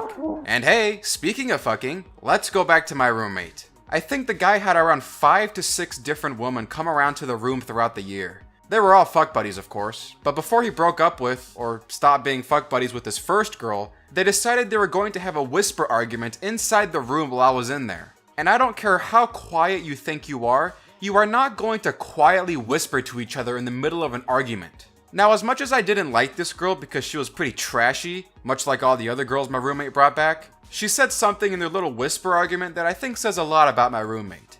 I feel like I'm being objectified. Yeah, you probably were, girl. I was about to tell them to go piss off and argue somewhere else when they both finally got up and left. But the argument was just full of a bunch of, I didn't, I'm not. Please, God, kill me. But a few months later, and a few girls later, on Valentine's Day, at 2 in the morning, my dirtbag roommate and his new fuck buddy both decided that it would be a good idea to sneak into our room while I was trying to sleep and start fucking each other. That's right, kids. They started fucking right next to me. And I knew what was going on. So as you might expect, I instantly got up from my bed and yelled at both of them to get the fuck out! And they both scampered off half naked. Slut bags, the both of them. Gouge out my fucking eyes! So from that night on, I think it's safe to say that my roommate lost whatever respect he had left. Fuck you, roommate. Oh, and I'm just gonna say this about some of you ladies out there. If your idea of fashion and class is to dress like this on a daily basis, with half your ass hanging out and your chest about ready to pop and hanging on by a string, I can't say that I want all that much to do with you. I thought the idea was that you didn't want to look like a prostitute. We're dealing with sluts today. It's about sluts. We have some sluts. Are you guys dressed like sluts today? I think that's the definition of slut. Oh, that's a slut look. You think it's a slut? You think we're dressed like sluts? Look like sluts? That's a slut look. The way you dress says a lot about you. That's all I'm gonna say. Amazing. We gotta find some more sluts. Are there any sluts around here? But I can't even say that the university doesn't encourage this kind of behavior when they literally hand out free condoms in the bathrooms. We had a couple refill piles in our bathrooms throughout the entire school year. The school is encouraging sex. But at least it's safe sex, Juice Boy. Hey, that's great. They're still encouraging people to do it. People react to things. You start throwing condoms at them, they're going to use them. But of course, because they left them in the bathrooms, the dorm people decided to start throwing the condoms around all over the place. And would even leave them open on the sink at times. Hey, there's that Milano cookie package I showed earlier. Yeah, there were some open condoms right next to it. No big deal. Hey, there's even one in the sink over there. And here we have condoms and potato chips all over the bathroom. Very nice. And I'm not making this up. The university admits that they're handing out a bunch of free condoms. They are helping to facilitate sexual behavior. I'd say they're also helping to facilitate college drinking parties as well, because they're also selling the plastic red cups in their local stores. You know damn well these are the only types of cups you see at a college party. I'm sure they were making good money off of this. But I can't really blame the college for doing this one. If you're gonna drink and party, you may as well get the cups from us, and then you can trash them on us. And speaking of trash, here's what someone did to their door. As you can see, we have a bunch of memes here. We have Days Since Last Nut, we have the No Nut November meme, that's a classic, and we also have a bunch of dicks. That's nice. But at one point, this door also had a weird white stain on it. Right there. Now I don't know what this is, and I probably don't want to know, but it just goes to show you how disgusting these people are. Don't touch the walls or doors around here, folks. My own wall even had a faint yellow stain on it. I don't know what the hell it was. Make sure you wipe down your walls when you move into your dorm, people. Everything is disgusting. Even the lounge furniture is disgusting. I'm not sure what era these couches are from, but oh my god, you can just smell the history they've seen. Do not sit on the lounge furniture, especially in Bean Hall. You'll sit on a couch, and 3 seconds later, you'll start to smell the faint stench of 40-year-old sweat, vomit, grease, and possibly cat urine. It's disgusting. And I can't say that these nerds here didn't help contribute to the furniture stench when they're sticking their bare feet on it. Look at that foot. Now imagine the stench of it. Don't sit on the furniture here. Even the recreation furniture sucked. This pool table had no billiard balls or cues. Piece of shit. Even when sitting on regular classroom furniture, you'll start to get a faint stench of something awful. And I can't say that people putting their stinking shoes on the chairs helps at all. This one classroom in particular, everyone was sticking their feet on the backs of these seats. And you wonder why the fabrics are peeling off the backs of each and every one of these chairs. Look at that one. God. Clubhouse dance party. Yeah, that's a good way to describe what colleges are now. This one class in particular, I don't know why even half of these kids bothered to come to class. These two girls here were always on their laptops, and always, I mean always, shopping for bras. The brightness on their computer screens in this partially lit room was so unbelievably bright that anyone sitting behind them could see all the bras they were shopping for. Daily. Oh, and look at that foot ripping up the furniture. Nice. This guy in the front here came to class every day, and not once did he ever take notes or take his eyes off his computer screen, where it seems like he was doing some kind of coding? Programming? You can clearly tell it looks different than most word processing software. I think he's coding something. No clue why he showed up. It wasn't even mandatory to attend this class. I don't know why these people came. Yo, are the lectures gonna be online? Yeah, they'll be online. Sweet.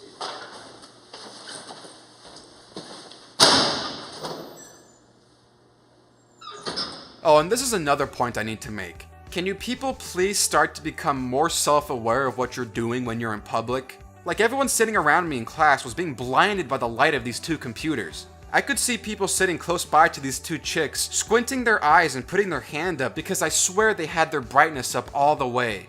Why do some people put their brightness up all the way to the maximum level in a dark room? How does that not damage your eyes? When I rode the bus in high school, it was pitch black in the mornings at times, but you could still see someone with their brightness all the way up to the maximum level and just burning their eyeballs. I don't understand how some people can do this. Or besides the lighting on your iPhone, how about turning down the volume on your phone so no one else around you has to hear some stupid shit your friend did on Snapchat while you laugh out loud right in front of me? What are we? Fucking hilarious. We're hilarious. Ladies, I don't need to hear you laughing out loud, nor do I need to hear the clip about how your friend thinks she's fucking hilarious while I'm eating my burrito. Turn down your volume. But anyways, this class in particular was also a major source of stress to the professor, because no one participated in anything, because no one knew anything. Hell, even I didn't know half the shit he was talking about sometimes. So I can't really say it was the most well-taught class. But at one point, the professor just gave up on us and sat down on the floor behind the podium, and stayed there for about 2 minutes contemplating the state of his life. That's the top of his head there. He wasn't very happy. Meanwhile, back on the East Coast... Oh, and of course the Fortnite craze was alive and well in the dorms. Everyone's playing Fortnite. You wanna play some Fortnite? You down for some Fortnite, man? Before that, it was Call of Duty World War II. And when that game came out, some guy my roommate knew kept coming to our room so he could hop on his PlayStation. He liked screaming at his teammates a lot.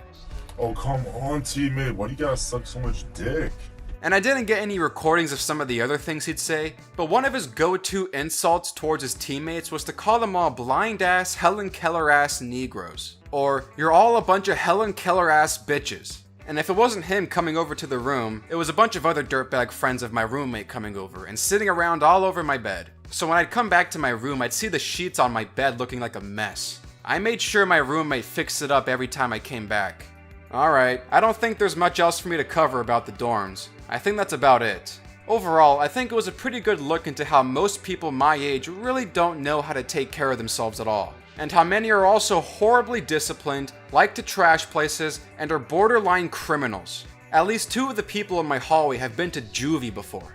Yeah, and while most of this might have seemed disgusting, I can't say that I didn't expect it.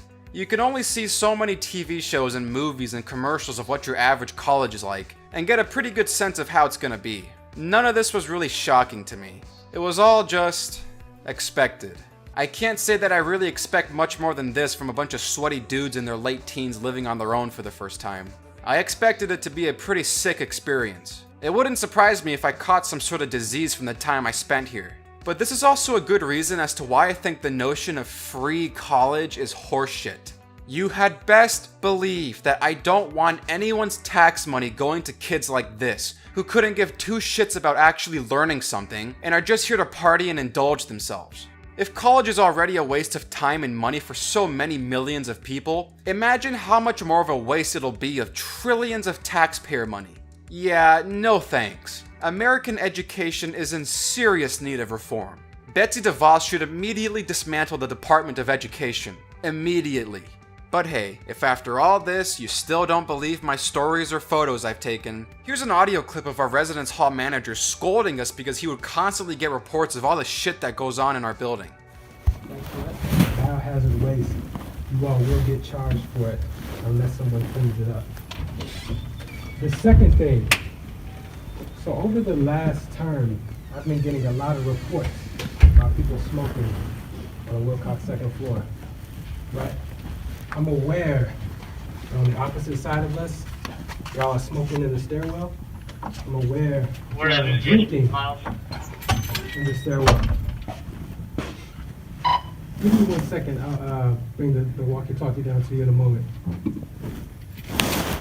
Right? I'm aware that y'all are drinking and smoking in the stairwell. Cut it. We got 3 weeks left. 3 weeks left. I don't want any more reports about it. And the ones that are doing it, I see some of you all have smirks on your face. Right, y'all need to get each other in check. Right, talk to your friends. I will be around here doing rounds periodically during the day and at night. I hope not to find any of you all. Right, y'all are causing concerns and issues for main housing. You're causing concerns for facilities.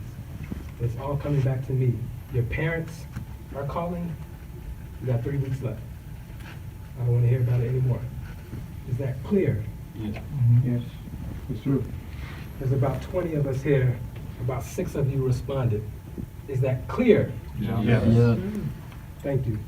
Now, if you heard that little bit in the beginning about the biohazard waste, before I started recording, he was yelling at us because someone in the hallway decided that it would be a good idea to put a condom on the light switch. So he was pointing at the light switch and saying to us, "Why is there a condom on the light switch?" And then he started talking about how it was a biohazard waste and that we'd all get charged for it if we didn't clean it up. That's why everyone was smirking. I see some of you all have smirks on your face.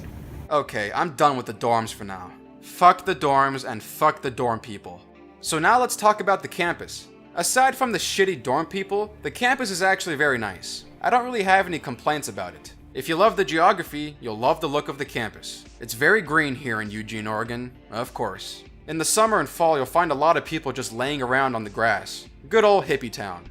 Sometimes I'd walk around at night when it's nice and warm out, just for the sake of it. It's a nice campus. Oh, but don't go to Hilliard Street at night. Do not go there. You will be robbed, raped, sexually harassed, everything. Just 2 streets down from campus is a major crime hole. I got multiple emails throughout the school year about students being assaulted late at night there. Stay away from Hilliard Street. The food on campus was also fine. As I said before, we've got a large Asian community on campus, so we have a nice variety of food. No complaints. With me, if I'm being fed, I'm happy. And as you might already know, we've got spam here. Oh, but don't worry, I know the question you're all asking. Juice Boy, where is the best place on campus to poop? I'm glad you asked. Well, clearly your hallway isn't the best place, but I've been around all these buildings, and I've come down to my top 3 spots to take a dump. Number 3 is the library. The toilets here aren't so bad and is probably the bare minimum for cleanliness standards. Number 2 is the Global Scholars Hall lounge toilets. There's just 2 of them, one on the first floor and one on the second floor. They're both good, and they're just single private rooms that are always kept clean. So go there for clean pooping. The only downside is that it's pretty far away from most of the classes you'll have. But number 1 is the EMU.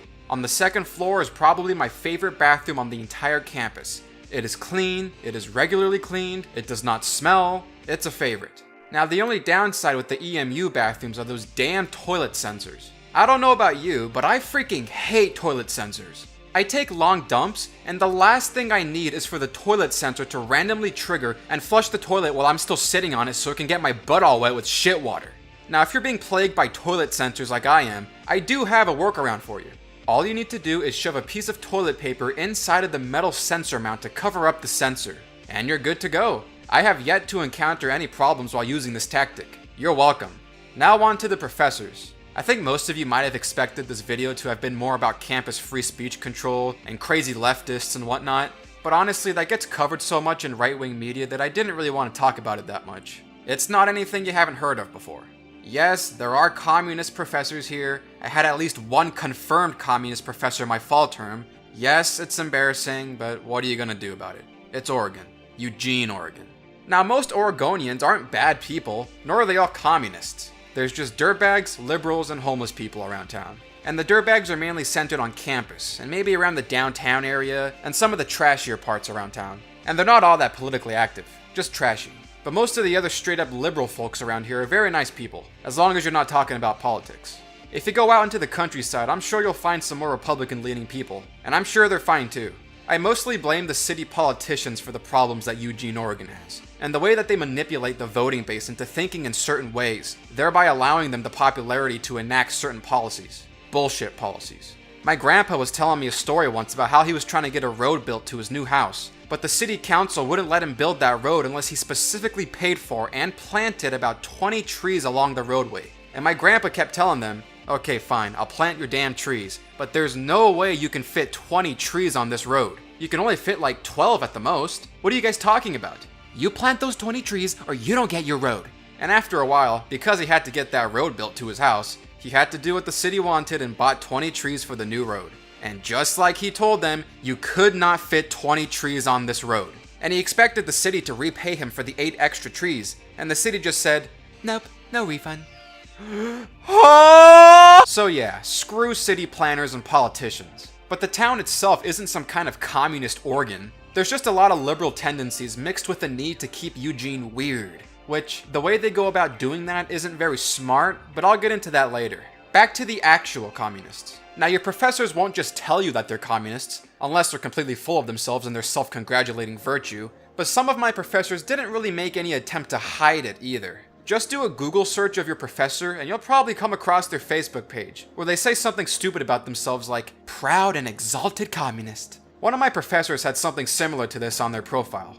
My writing professor made us all go out and get this compilation book of various speeches and articles, and it seemed like a little under half of them were written by actual communists. He made us read some Angela Davis, communist, there was some Sylvia Federici in this book, communist, and some Larry Kramer and his ranting on how Ronald Reagan is so much worse than Hitler. Hitler! Ah! And of course we had to write essays using sources from this handbook. And you're not going to write anything other than something supporting the prevailing leftist vision of the world, because I'm not going to risk my grade here. But let's just say that with the amount of politics I engage in on a daily basis, it wasn't that hard to come up with something to write about. Just talk about oppression and the interconnected, intersectional white power dominion over minorities, and you'll get an A. I got an A.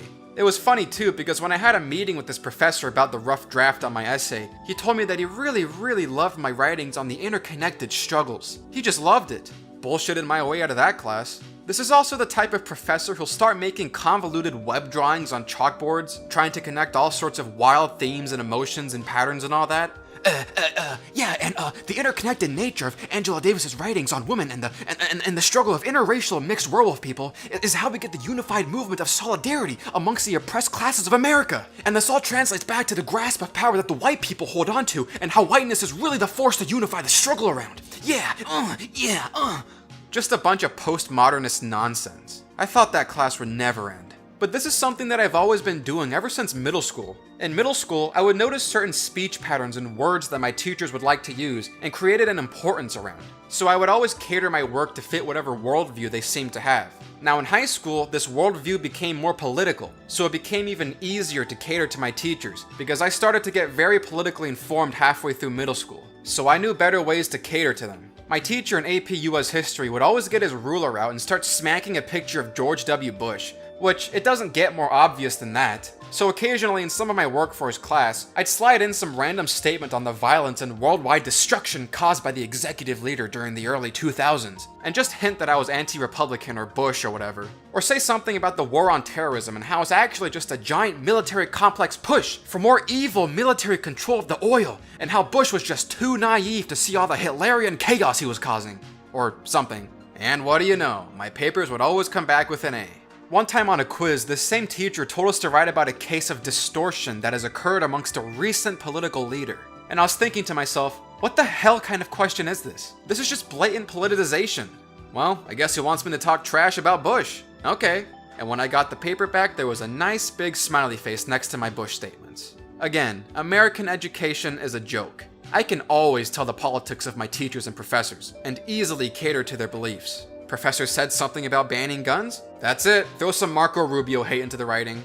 What's that? Did you just propagate the trickle-down myth? Okay, time to start trashing Reagan, I guess. If teachers and professors would just shut their mouths more often and be less politically charged in their teachings, we might actually be getting somewhere with any sort of education. But no, most teachers cannot help themselves. They have to get political. So that just means more A's for me. It's especially good if you can throw in some really obscure facts that most of your classmates probably don't know about. I read a lot and spend my time engaging in the political world and history, so I can just start spouting off on a lot of random philosophical points that my professors just eat up. Oh, he knows that obscure quote from Karl Marx's Das Kapital Volume 3, page 64? Well then, let me just put a nice big A on his paper. So yeah, you want an A? Cater to your professors. If they self-identify as communists, it only gets easier. And remember, always write about evil white people. These people are 21st century neo-racists. Oh, and because this is Oregon, you'll see a couple protests. We had some pro-Palestine demonstrations, the walkout protest for Parkland, and surprisingly, there was a pro-life protest as well. This is the only photo I have of it. As you can see, the pro-life demonstrators held up giant signs with images comparing, this to this. I'm not going to say that word because when I uploaded the previous video, it got demonetized within a minute of uploading, which makes me think that YouTube's automatic subtitle generator found a word in it that it didn't like, and my guess is that it's this one. So, I'm not going to say that word right now. But the protesters held up ginormous signs of bloody, this thing, photos, and they were graphic, but also brutally honest, so that's fine by me. And as you can see, we also got some counter-protesters trying to cover it all up. Some hippy-dippy kids brought some giant tarps with them attached to sticks to try and cover up the photos. They weren't completely successful, but they made their presence known. Dirtbags. Censor, block, and ban. This is the motto of the modern progressives. This is not going to get any better in the future. Fortunately, we didn't have any riots this year. Apparently, back in 2010, there was a protest where alcohol-induced ragers took to the streets to start breaking shit and rioting. Now, we did have a protest of the dean this year, though. These nerds got up on stage while the dean was trying to give a speech and started crying about nothing about us without us, and take back our campus, and CEO shill. I'm still not sure what this protest was about, but they got their fists in the air. Solidarity! I haven't seen anything like this yet, but all I can say is that there is not a rape culture on campus. As douchebaggy as it is here, the majority of these fuckboys are not rapists. Now, if you decide that you want to come to this university, you're going to be heavily indoctrinated in your first week here, primarily by going to a bunch of sex ed meetings. At one point, they forced us all to watch this cringy play put on by this group called SWAT. And God, the whole time we're watching this garbage, I'm thinking to myself, who thinks like the people they're depicting? These people literally had to depict a dude bro drugging a woman and having his way with her while she was inebriated, and then bragging to his other dude bro friends about how awesome he was in doing that. Are people so retarded now that they need to be taught not to drug and rape intoxicated women? Are we this stupid? God, if we are, I mean, I already said in the beginning of this video that my faith in the future of humanity is practically gone, so fuck it. Maybe people really are this stupid. Maybe people really don't know not to drug and rape people. Maybe the majority of people literally need to be told no raping in order for them to finally understand. Oh, and in order to be inclusive of men, they also showed how women can be a little too forceful in their sexual advances as well. If you're a man watching this video and you can't handle a situation where a woman is grinding on you when you don't want her to be grinding on you, you are really something special.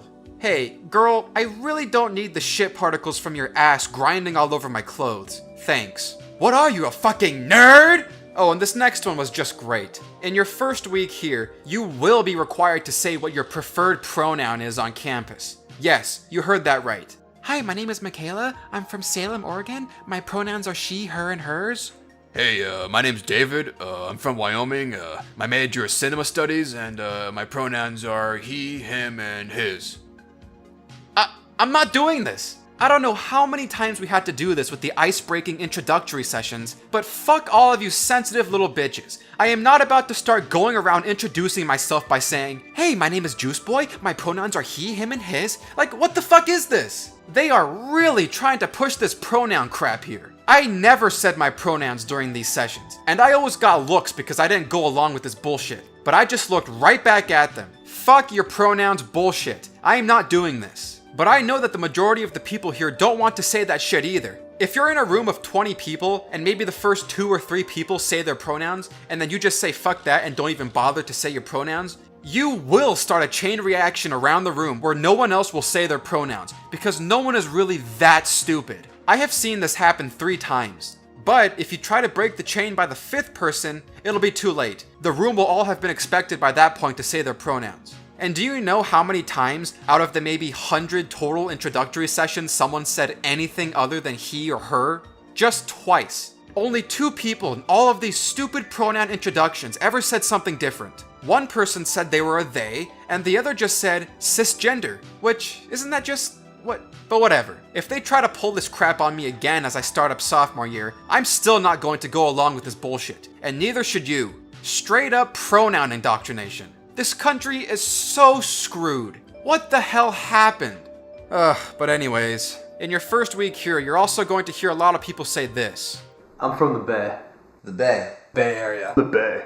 The Bay. The Bay. The Bay. The Bay. The Bay. A lot of the Oregonians that I've talked to say that the majority of problems they have in Oregon are in large part a result of all the Californians moving over. So maybe the real problem here is just with all the Californians. Now I'll get back to campus in a second. But first, I need to talk about another problem Eugene, Oregon has, and that's the homeless problem. Now again, I do not hate people, and that includes homeless people, because it's such a popular saying by leftists that right-wingers just hate homeless people. God damn it, they just hate them all! All they do is hate! But my god, I have never seen more homeless people in my entire life than in Eugene, Oregon.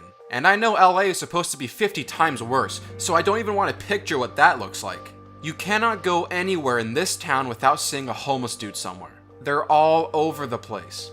When I talked to my grandparents, they just said that the homeless people flock to Eugene because they know that people will give them stuff here.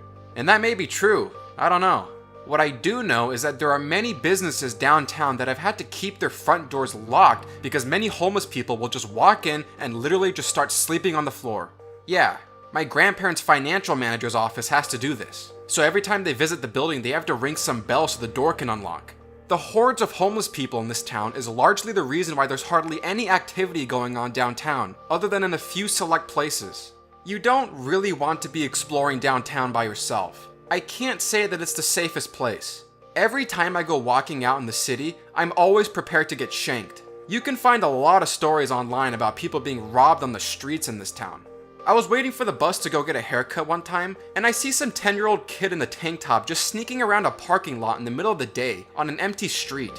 I don't know about you, but that kid is either running away from school, is homeless, or is peddling crack cocaine out in the streets. Or all of them. There is something dark about this city, and it's right in the open. But the thing about all these homeless people is, a lot of them, and I mean maybe around 80 to 90% of all the homeless people I have seen in this town, are straight up mentally ill. They should not be on the streets. They should be in a mental facility. They cannot take care of themselves.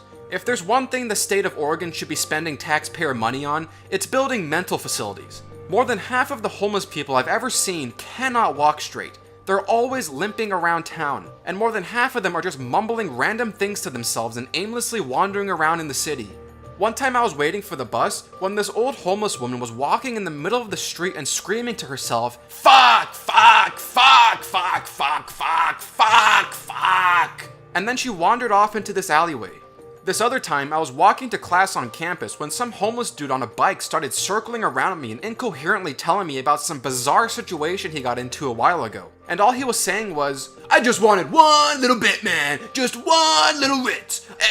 And she said, "No, you are under arrest. Just one little Ritz." And then he just cycled away. And you know he was a homeless dude because of all the baggage he carried with him. This is a different homeless biker, but on campus, there seems to always be this one homeless guy who parks his bike in the same exact spot every day. And I think this is a photo of the guy.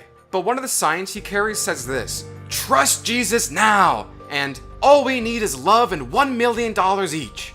Now the $1 million each part is because I'm pretty sure he has a homeless wife with him somewhere. I know this is a fact because a month before school started, I saw the same exact homeless man and his wife and their 2 bicycles with the same exact signs at a ZZ Top and Blues Brothers concert. But this dude is always hanging around campus somewhere. You will see his bicycle around. And I don't think the homeless problem is helped any with Oregon's new 10-cent recycled bottle policy. This policy is inadvertently helping to fuel the homeless economy. Damn near every single day, at all hours, there is a homeless person digging through our trash looking to scrounge up anything in our dorm garbage. Oh my god, this is absolutely disgusting. You have no idea the shit we put in these garbage bags, and here we've got a bunch of homeless dudes digging around in this shit. There is a reason why homeless people are generally riddled with diseases. Imagine all of the bloody maxi pads thrown in there, and all the jizz rags, and all the various unknown liquids they're sifting through, and I have so much footage of homeless people digging around in our trash. This was the view from the dorm window. This is what I got to see every day for the last year. Looks like there's someone inside that trash can. Hey, looks like these 2 brought their dogs with them. And off they go. Here's a late night dumpster diver. This guy looks like a college student, but you never know now. I saw an old homeless woman once who was wearing clothes that looked like it was supposed to be on a 6-year-old child. It was disturbing. Most homeless people I've seen though tend to have dogs with them, which, hey, that's great, you have company. But how much is that dog being fed? What is it being fed? I'm not even sure that it's in the dog's best interest to be hanging around with its homeless owner. More late night dumpster divers. I think this might be the same couple from before wearing the pajamas. Looks like she's got her homeless boyfriend going inside the dumpster. Bye! And most people just walk on by. Just let the homeless do their digging. What are you gonna do about it? Bye! Enjoy your 10 cents! You never know what you'll find outside your window.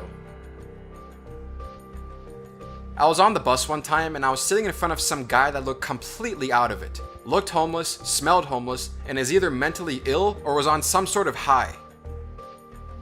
Every time I went downtown, I'd always get to see the variety of homeless people we have around here.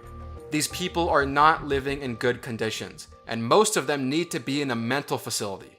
After I got my hair cut one time, I was waiting for the bus when this homeless guy came running after the bus that just took off. He was completely out of breath and just started screaming, "You bitch, I wanted to ride that, you stupid bitch!" And then he sat down next to me and proceeded to start coughing his guts out for the next 5 minutes until the next bus came. And I'm telling you, for 5 whole minutes, all you could hear was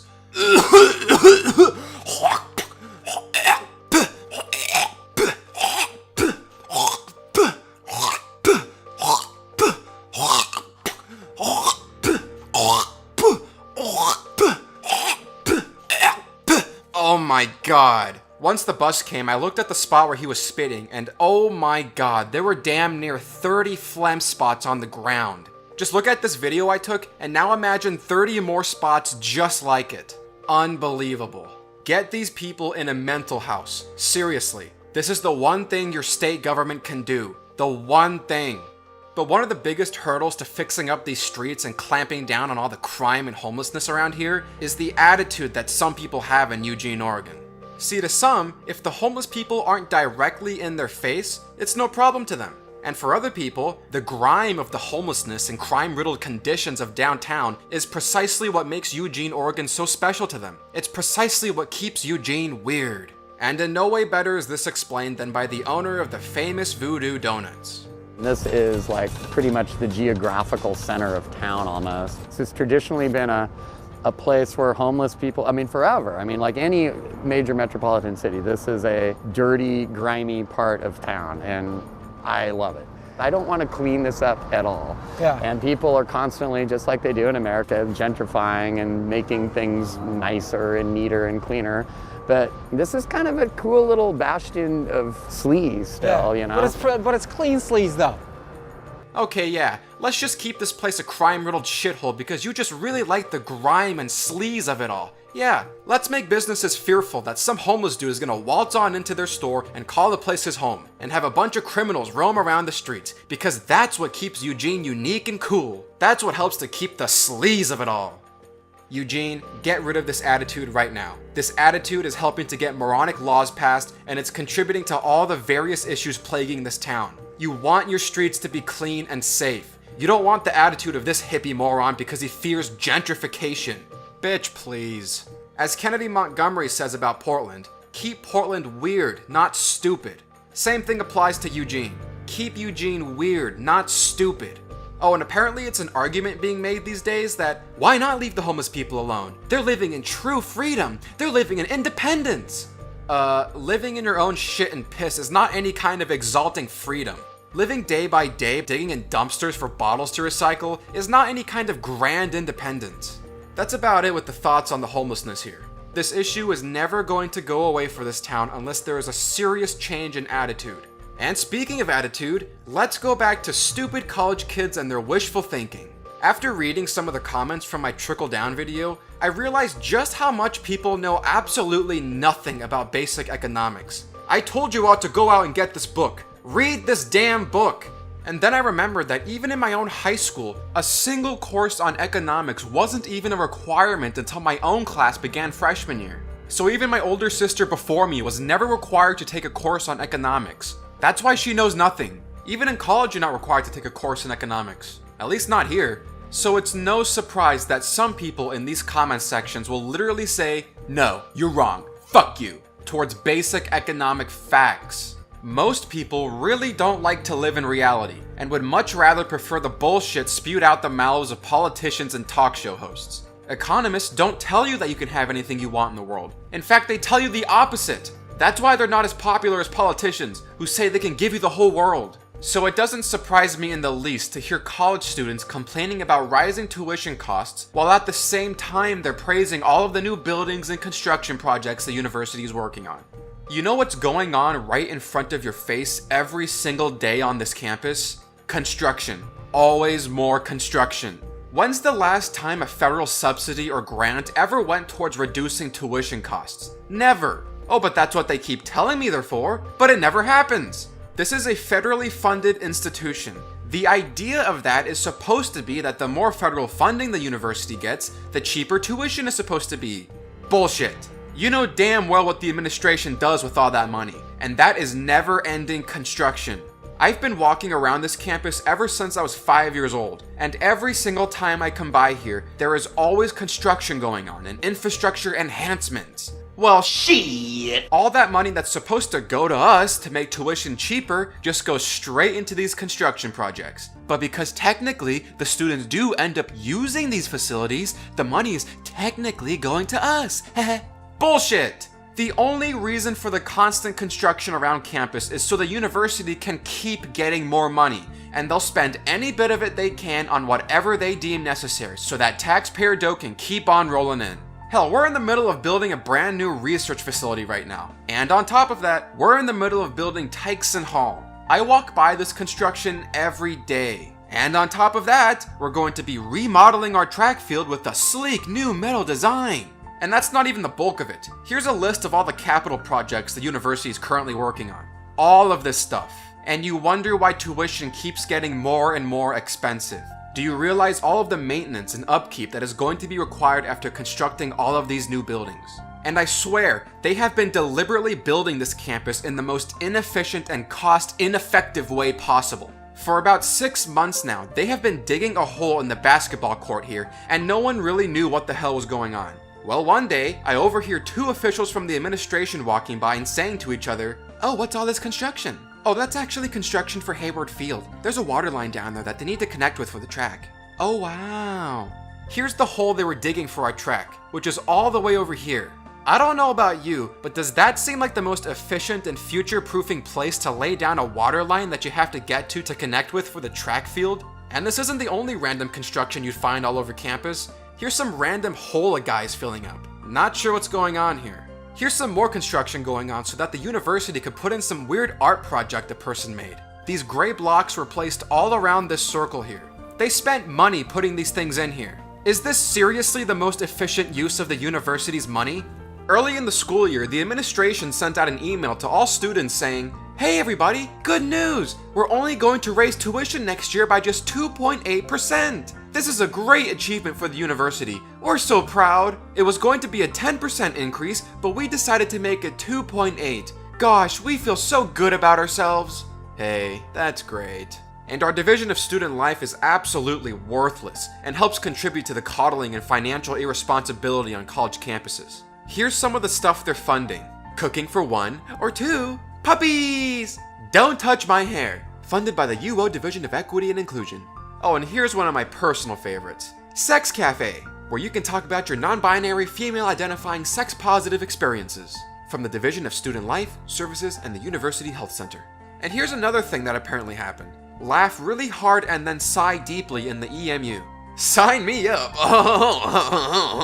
Hope you're happy to know that this is what you're paying for, Oregon taxpayers. Sex Cafe. But you better not complain about any of this, or you're just refusing basic human rights to gender non-fluid transfuncto Zoidbergs. And you're probably just one of those racist, goddamn Trump-supporting, sexist, Islamophobic, homophobic, transphobic, xenophobic motherfuckers. Oh, but we just love everyone. We're so inclusive. Can't you feel our love, you motherfucker?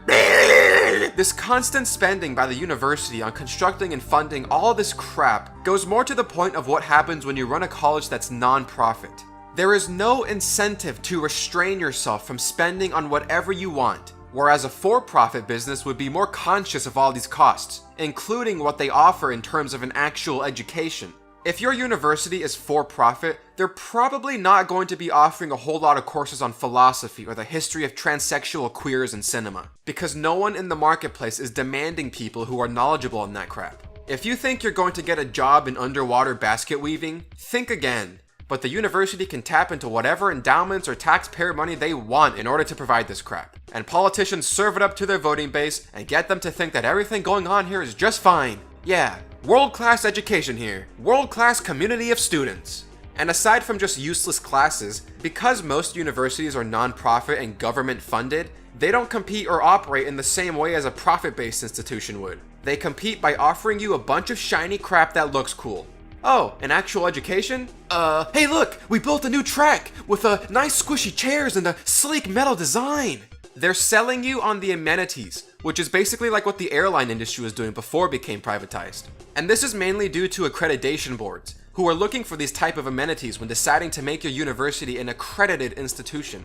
And if you're not accredited, then you won't get that juicy financial aid from the government. And these universities can tap into taxpayer money all they want to make these amenities happen. And this is where certain lines can be blurred when a university states something like what the costs of educating students are. But what's considered a cost for the university? Anything they decide they want to spend money on. So that can include overseas campuses, such as one in Rome by the University of Dallas, or they can build overseas student centers in Europe or South America like Stanford does. Or hey, according to The Economist magazine, Ohio University increased tuition by 2% in order to build a student center that contains a 250-seat theater, a food court, and a 5-story atrium. Business Week magazine reported that Princeton built a new residence hall that can fit 500 students, where each room has triple glazed mahogany casement windows made of leaded glass, and the dining hall boasts a 35-foot ceiling gabled in oak, all for a measly $130 million. Or hey, let's start building bowling alleys at the University of Nebraska. Yeah, that goes towards my education. At the Indiana University of Pennsylvania, $270 million were spent on new dormitories, which Becky Soprano of the Chronicle of Higher Education calls swanky. And Eric Hoover says they're much cushier than before. Yeah, I really need that $1,000 desk chair in my dorm room. It's for my education, man. Here's another good one reported from The Economist magazine's article, Just Add Cash. Dallas Morning News reported that Baylor University increased the height of its planned rock climbing wall from 41 feet to 52 feet after learning that Texas A&M University's was 44 feet. Then the University of Houston built a rock climbing wall that was 53 feet high, and even that was later surpassed by the University of Texas at San Antonio. All of this spending is considered part of the costs of education and can be used to justify increased tuition and getting even more taxpayer money because of rising costs. I'm not sure how I'm learning anything useful by you spending more money on a bowling alley, but sure, go for it. And this is how you know that these institutions are not operating under the same type of constraints that a for-profit institution would run under, and is why there's so much money being thrown at a bunch of pointless amenities. Oh sure, they're nice, but they have nothing to do with my education. Even construction on something that seems like it might have some real purpose might not be of any use to the average student. The same Economist article from 2007 notes that even many undergraduates studying science will have limited access to the benefits of the new campus labs, which are there mostly for the benefit of faculty members and their graduate students. My campus is about to start construction on a new research facility. I highly doubt most of my peers will ever step foot in there. Richard Vedder gives a decent rundown on what it's like when a college is managed as a for-profit business in his book Going Broke by Degree. For-profits operate in modest but comfortable buildings in many locations, rather than in one large centralized campus. Enrollments are measured in the hundreds, or at most, a few thousand on any given campus. And almost all of their facilities are directly related to instruction or administration. There are few, if any, of the recreational facilities, art galleries, concert halls, research laboratories, or libraries that are features of the typical university campus. An education at a for-profit university will also tend to be more focused on getting you practical skills that are valued and demanded in the market, because that's what people are paying for. And because they're not spending shitloads of money on sports arenas and giant research facilities, they're better able to compete with each other based on price. But one of the main reasons why non-profit universities are protected from having to compete with each other based on price is because of the endless supply of taxpayer money and the standards set by federally recognized accrediting agencies. Many accrediting agencies will require certain amenities to be provided, like a library with over 1,000 physical books, or building some research facility that produces a couple hundred studies a year, in order to be accredited to receive government money and look attractive to students. And these accrediting standards are largely centered around all of the various inputs into a university, rather than the outputs. Tell me, when you were looking for a college, how many times did you see that college advertise their student to professor ratio? How many times did you see that college advertise the amount of professors it has, or the amount of grants they receive, or how many foreign students they receive every year, or how high-tech their computer lab is, or how many famous people teach there, or how many minorities they admit every year? When's the last time you heard a report on what the actual quality of the education you're getting is? Or the likelihood that you're going to get a job after being educated by a university? Or how your university's course on the history of midgets and international shipping compares to the same course taught by the university next door? Whatever measures there are for what the actual quality of your education is, it's all measured by these inputs, rather than what the end result is. And this is problematic because as a consumer who is paying for the services of being educated, you don't have access to the most reliable information. And the information you do have access to isn't being determined by the market so much as it is being determined by the arbitrary standards of accreditation boards and college ranking institutions. Back in 2007, The Economist magazine reported that the London School of Economics, which used to be 17th in the rankings, went all the way down to 59th because it got less credit than in previous years for the impressive number of foreign students it had managed to attract. Okay, make sure you get a lot of foreign students coming to your university now. Shit.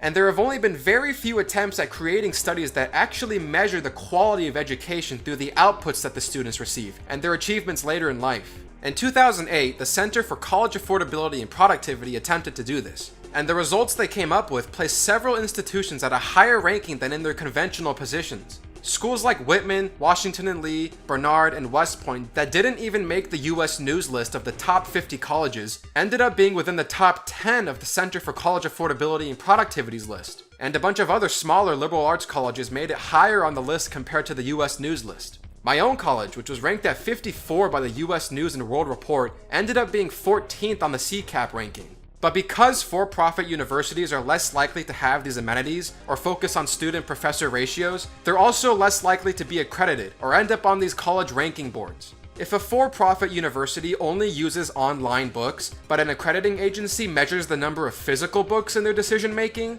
that can screw over your institution, because now you're going to have to spend all that money to find the space to build some sort of library and store a bunch of books that could have easily been found on a computer. Or, if an accrediting agency looks at the student-to-professor ratios, then an institution that has a bunch of graduate students teaching the class while the professor goes off and does research is going to look much better on the statistics, compared to an institution that just has the professor teach a class instead of doing a bunch of research. And because of stuff like this, a university attempting to manage itself in the most cost-efficient way can wind up being unaccredited and removed from college rankings. Here's a good case that happened at the University of Colorado's law school back in 2003. So what some law schools will do is to hire on currently practicing judges or lawyers or attorneys to do some part-time teaching in their respective specialties. And this can be advantageous because, obviously, they're currently in the business of law and are going to be more up-to-date on certain practices and modes of operation. And since they're not full-time faculty, they don't require a massive law building or a bunch of supplies in order to teach. Well, the American Bar Association was having none of this, and they started to threaten the University of Colorado's accreditation. And this was despite the fact that at the time, the graduates of the law school had a 92% passing rate for the bar exam on the first try.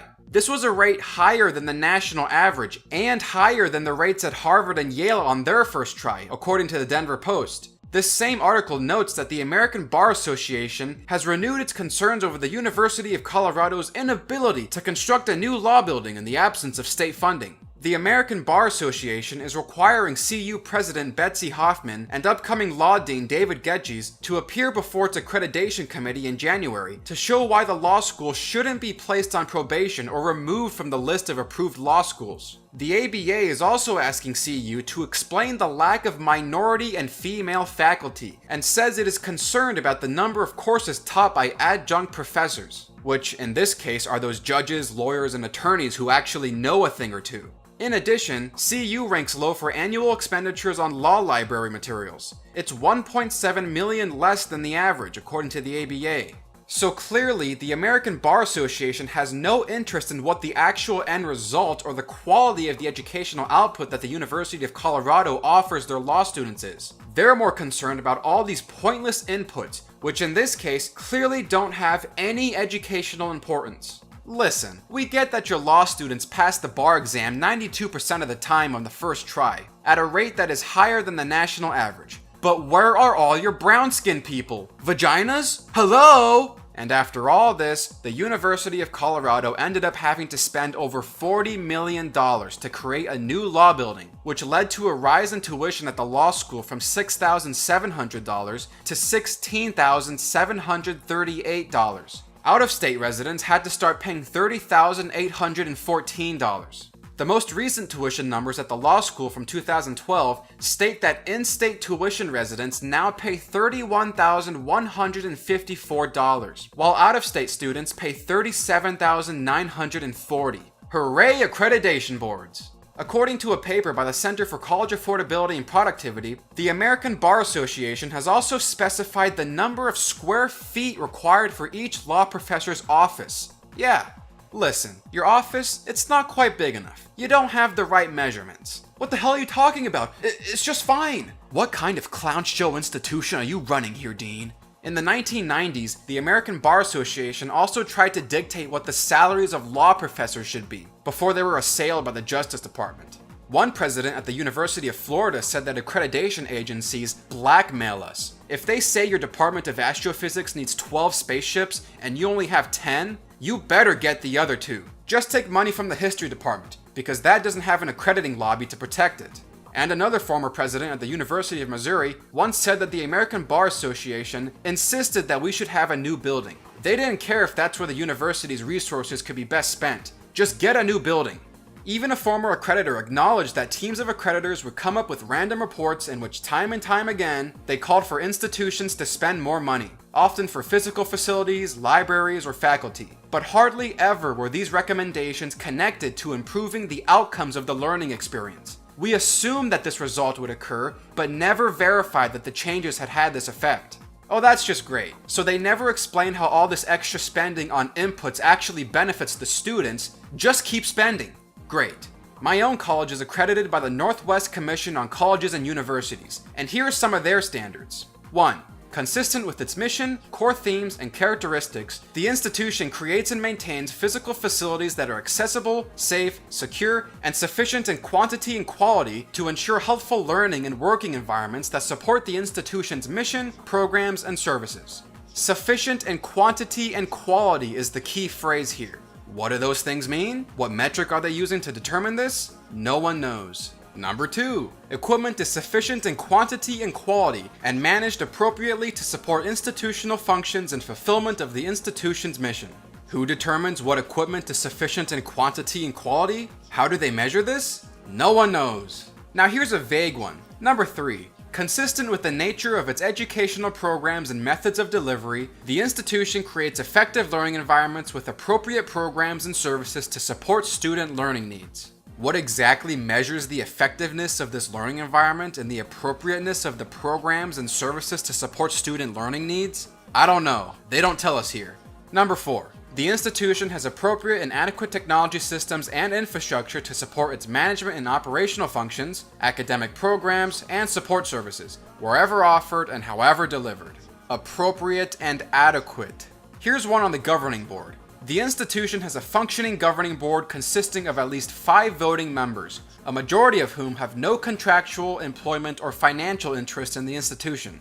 Now, in our society, which is constantly demonizing profit, money, and financial interest, this might seem like something good to you. But tell me, when you hire someone on your governing board, someone who has no contractual, employment, or financial interest in the institution, what exactly says that they're going to govern it in the best possible way? There's no investment being made by this board of governors into the university. They seem to have no engagement or knowledge in how the university even runs. What exactly says to you that they're going to run it in the most efficient way? What is it that says to you that these people even know how the university operates on a day-to-day basis? If someone from the science department says, listen, guys, we need you to allocate more money to the science department so we can maximize our operational capacity. We're straggling behind here. What exactly is stopping the governing board from listening to their demands? Why would they even care? They don't have a financial interest in the university, and there's no need to investigate this claim or even make a decision that leads to the most efficient possible outcome. They have nothing to lose if they decide to listen to the whims of some random professor. And these are just a few of the accrediting standards that impact how a university's resources are allocated. And because of the prestige of being accredited, if you get a degree from an unaccredited institution, your piece of paper might be completely worthless to a potential employer or other educational institution. And don't start thinking that this is going to get any better if we start to have free tuition Bernie Sanders style. God, can you imagine how much more money would be spent? In this country? I mean, that is instant financial bankruptcy. Now there'd really be no incentive to cut back on costs. Government will pay for it all. But because getting the actual metrics on the success of students after they get their college degrees is difficult, and because those numbers are far from readily available and are out of the reach for most accrediting agencies to even be able to handle, we get standards based on what is easily available and visible to the average person. Okay, we got 30% whites, 25% blacks, 40% Asian, and only 5% Middle Eastern? Yeah, maybe next time, racists. And because accreditation boards are the key to getting government money and subsidies, they have a lot of clout on them. From the academic year of 1963 to 1964, all the way to 2008 to 2009, federal aid has increased more than 60 times. So yeah, there's a lot of money flying around here. Your money. And because they're also not functioning like a for-profit business would, this means that most universities can also set arbitrary admission standards, which means that if the people in charge of admissions to the university arbitrarily decide that they want to focus on diversity instead of actual grades and test scores, then they can set the bar higher for Asian students across the country. Because if they actually decided these things based on individual merit instead of diversity, then you better believe the majority of colleges in America would have a higher proportion of Asian students attending. Oh, but that won't look good for our diversity quotas. This is what one Asian student was suing Princeton for, claiming that they rejected him based on his Asian national origin. But some universities will be a little sneakier about how they reject Asians, like Harvard, which uses a personality trait test to determine how to judge certain students. And it turns out Harvard has been categorizing Asian students as having lower scores for traits of likability, courage, kindness, and being widely respected, which negatively impacts their applications and levels of acceptance. This is not how a profit-based institution would function at all. A profit-based institution just wants the best student, with the best qualifications. That's it. None of this, oh, well, your skin color is black and you're from North Carolina, but we really want this other guy who's got more of a mango orange skin color and is a Latino student from Guatemala, because diversity is really important to us.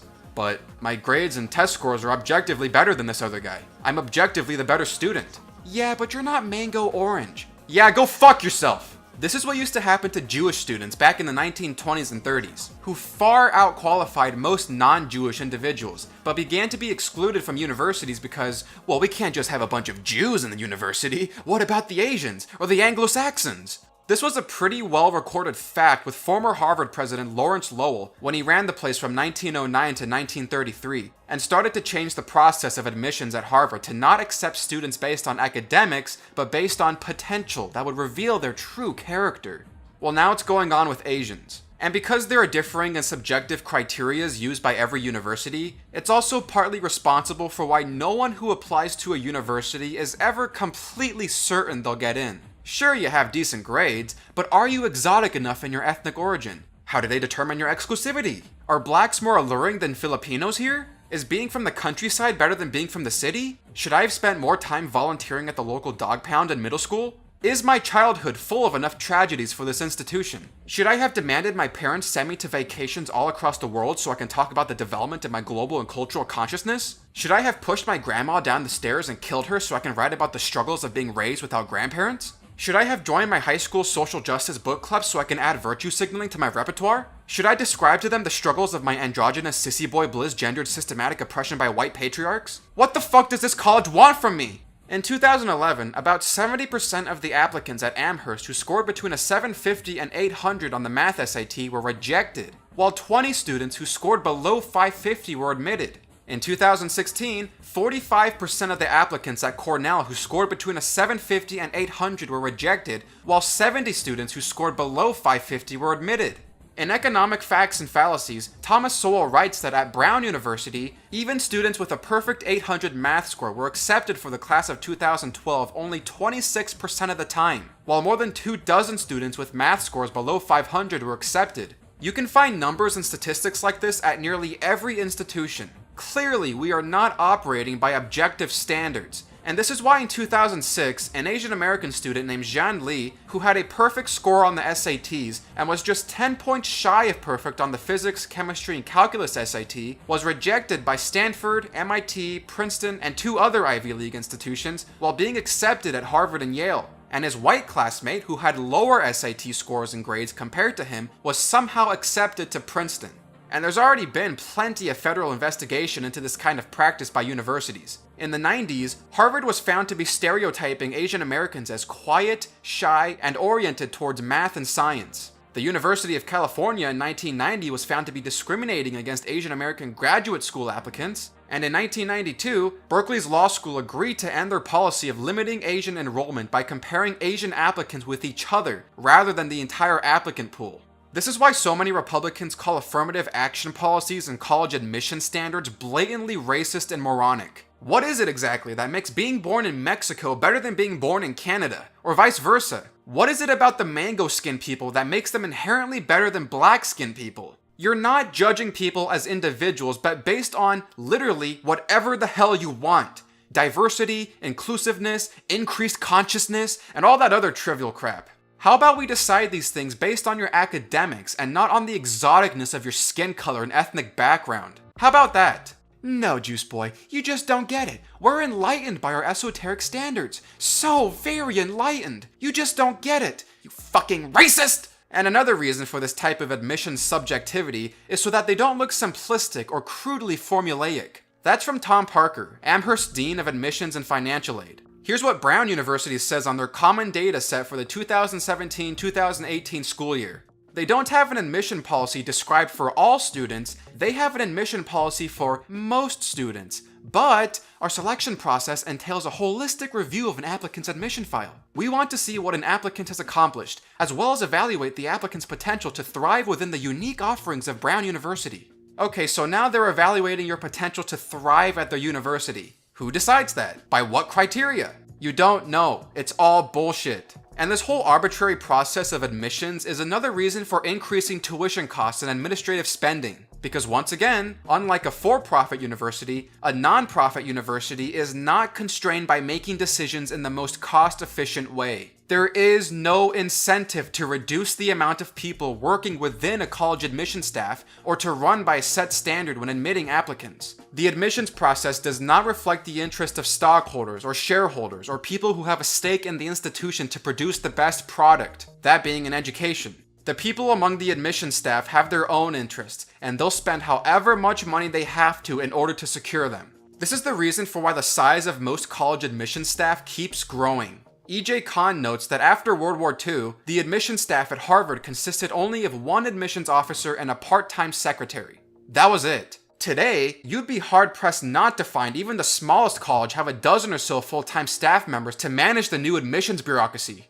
Why is there a growing admissions bureaucracy? Because colleges have access to all the taxpayer money and government subsidies they want. This means that you can just set a bunch of subjective standards and increase your budget so you can hire a bunch of people to look over applications and sort out all the various paperwork involved. It also opens up the ability for an admissions official to travel all across the country and form relationships with a bunch of high school counselors and students in order to set up showcases for the university and recruit new students, rather than letting the students come in on their own and deciding which one you want based on an objective academic criterion.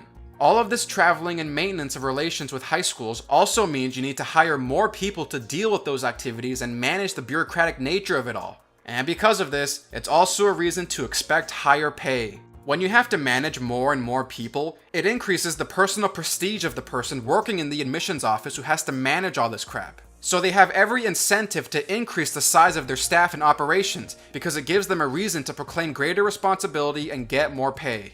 Even Ohio Wesleyan, which has a very small student population, claims to have thousands of high school counselors with whom we are in some contact. And if you don't believe me on any of this, then believe the former dean of admissions at Stanford University who said, "If we only admitted students based on SAT scores, I wouldn't have a job." Yeah, don't think that just because an institution says they're non-profit that they aren't influenced or make decisions based on money. And because many are non-profit, they don't have anyone to be accountable to. Nor do they have anyone monitoring the effects of their decisions. They don't have stockholders that demand statistics or charts or impact reports, and they don't have any constraints on the amount of money they can spend. All this because they've got a government and a bunch of taxpayers that they can rely on. Mix that in with some arbitrary accreditation standards and you're good to go. Just keep on spending and keep on raising tuition. Keep those kids coming, parents. This problem is only going to continue to get worse unless something is done about it. Especially when we have student organizations run by complete morons to help them out. I was in a business class a few months ago when some person from our student government came to our class to talk to us about all the great and wonderful things they can do for us, such as lowering tuition. Hey! We have been working so hard to lower our tuition. That is one of the most important things we can do. Okay, that's fine. And then she started talking about how the student government is also working to secure more money from the university for more student wellness centers. And other fun stuff like street fairs, arts and crafts centers for relaxation and stress management, and more mental health centers, and more resource facilities for our well-being. I think I was the only person in the room listening to this and thinking to myself, "Woman, are you fucking stupid? What are you, morons?" We want to lower tuition, but we also want to spend a shit ton of money on all this other stuff. Yay! Yay! Yay! How in the hell do you expect the economics of this to work out? Where do you think all this money comes from? Well, we secure it from the university. And where do you think the university gets its money from? The government. And where do you think the government gets its money from? Okay, Mithra, I think you're getting a little angry with me now.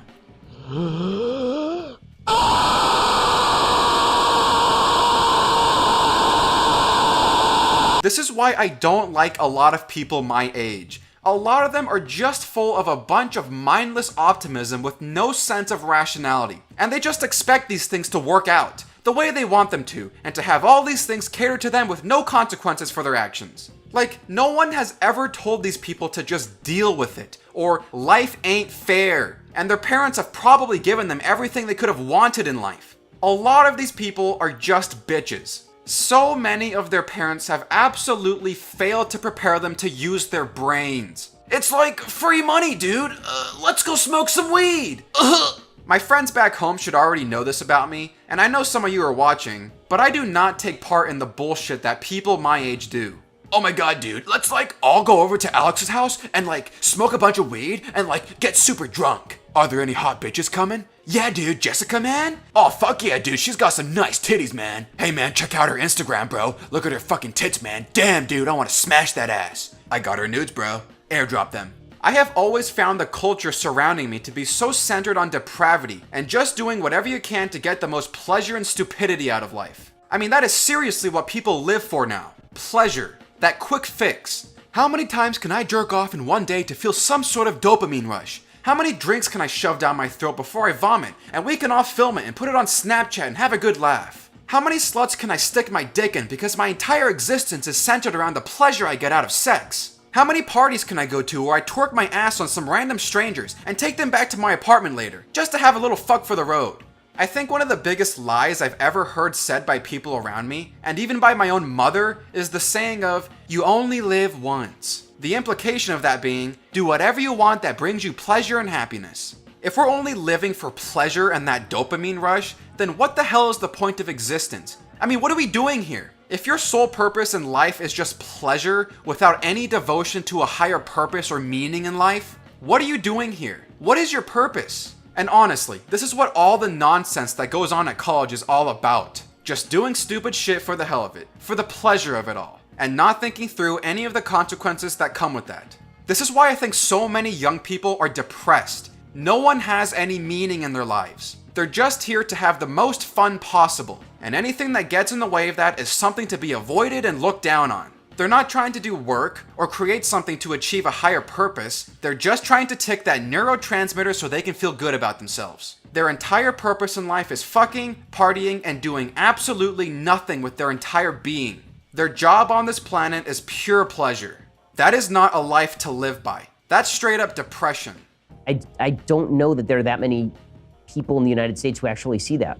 I mean, there are too many people, maybe I'm the pessimist here, but I see a lot of people in the United States who see work as something to be avoided. Like they attribute all of their stress to work. Work is always a bad thing. When they talk about things in their life that they want to get over, it's work. And my belief is sort of the belief from the book of Genesis, which is that you are put on the earth to cultivate it. And the minute you stop cultivating it, there's no reason for you to be here anymore. Where's the meaning? The meaning is in responsibility. Because people avoid that's Peter Pan again, avoid responsibility. It's just a burden. It's like, no, it's not. It is a burden, but voluntarily hoisted. It's the place of maximal meaning. And the more responsibility you take, the more meaning you have. And that's the antidote to the catastrophe of life. This might be one of the biggest bullshit sayings I've ever heard in my life. But probably the most unpopular place to say something like this is at a college campus. So needless to say, I haven't made any friends during my first year here. Largely because most conversation starters at colleges revolve around, do you like drinking? Do you do any drugs? Do you know any horny sluts? Which sororities have the baddest bitches? Do you have the answers to the test? And, oh my god, have you heard Lil Gucci Gangbang's most recent song? I could not care less about any of this crap. And I'm not the type of person that just has to have friends. Oh my god, what am I gonna do without friends? I am very introverted. I did the Myers-Briggs personality type test, and I came out as an INTJ. So a lot of the things that do interest me and get me to start talking don't really have all that much to do with Lil Gucci Gangbang's latest hit. Something more along the lines of an actually meaningful topic will work for me. Actually, when I looked it up, INTJs only seem to account for 2% of the population, so that's probably why I don't get along with 98% of people. Honestly, recording the scripts for these videos is probably the most talking I'll do in a month. The script for this video is nearly 50 pages long, so that's a lot of talking for me to do. But if anything, having to not worry about what I'm gonna do with my friends over the weekend, or who I'm gonna hang with, has freed up a lot of my time to do some more reading, especially since I'm not a fast reader. But aside from the shitty dorm people, and the political indoctrination at the university, and the mobs of mentally ill homeless people downtown, and the state of universities in America, and the stupidity of our student government and youth culture, Eugene, Oregon, or well, the whole state of Oregon, and really the Pacific Northwest in general, has probably got the best geography on the entire planet. If I had to pick from anywhere on the planet to retire in, it'd be the Pacific Northwest. The geography of the place is just perfect. And there are many fantastic places that you can go hiking or camping in to get a nice look at the place, especially in Oregon. Crater Lake is just gorgeous. I did my high school environmental science project on this place. I know all about it. But if you ever do go, make sure you hunt some crayfish, because they're apparently making the indigenous Mazama newt go extinct. There's also the Silver Creek Waterfalls, which is just up in the hills of Silverton, Oregon. As the name suggests, there's just a bunch of waterfalls. There's a hiking trail there that you can follow where you can see up to 10 different waterfalls. It's a nice place. Oregon is basically littered with waterfalls. There's a pretty one called Sahaley Falls over in the Willamette National Forest. Now, I don't think you're supposed to go where I was filming this footage because, you know, you might fall, but I was feeling a bit on the edgy side. Within Eugene, you can go up Spencer's Butte for a nice little hike. You get an excellent view of the valley from up there. There's also a spot back in the mountains called Blue Pool. I think you can see why it has that name. Now, it might look like antifreeze or Windex, but don't be fooled into thinking that. This pool is filled with water that is so damn pure that it turns into this topaz blue. The water comes from underground, so it filters up through the porous lava rock bed down below, making the water virtually free of any sediment or other tiny organisms. And don't be fooled by the perception of the rocks either. It might look like it's only 5 feet deep, but it's probably closer to 30 feet. And you never know, you might just catch a diver. And finally, there's the Oregon coast. Over at the Hesed Head Lighthouse, you'll get yourself a really nice look at the coast. If you go a little further north, you'll end up in Depot Bay, world's smallest bay, where you can potentially get yourself a glimpse at some of the whales that hang around the kelp beds close to shore. Pretty neat. If you don't see any whales though, you'll probably get yourself a glimpse of the sea lions that like to hang around the docks. Oh, and fun fact, Depot Bay is also the place where they filmed that one scene from One Flew Over the Cuckoo's Nest. There's also a really good place to eat around here called the Sea Hag. Get yourself a bowl of the clam chowder. And don't forget to stop by Ainsley's Saltwater Taffy Shop next door and get yourself some sweets. Now, this is a pretty recent development for the Oregon coast, but you might want to watch out for great white sharks now. The water up here has been getting a bit warmer these past few years, so there's been some sightings lately. And speaking of sharks, I watched a movie a while back called Mondo Cane, and apparently, the indigenous peoples of the Malaysian archipelago get so pissed off at the sharks there because they kill and maim so many of the inhabitants of the region that they'll go out on their boats in full revenge mode and capture a shark just so they can shove a bunch of poisonous sea urchins down its throat and let it loose again. So it goes back into the ocean in pure agony for about a week before it dies. Now that's payback, Malaysian style. But the people who are left maimed by the sharks don't have much else to do other than to farm for sun-dried shark fins along the shore and sell them for what little money they can. That sucks. But this village in particular also buries their dead in the ocean, so there's just a huge pile of bones down beneath them. I don't think that's going to help your shark problem. Now, this documentary is from 1962, so I'm not really sure if they're still up to this hardcore shark beatdown today, but I just thought this was pretty interesting. Yeah, you fucked that shark up, fellas. I guess these days we just drag sharks behind speedboats. Now, aside from certain geographical landmarks, there's a few other places to go within Eugene.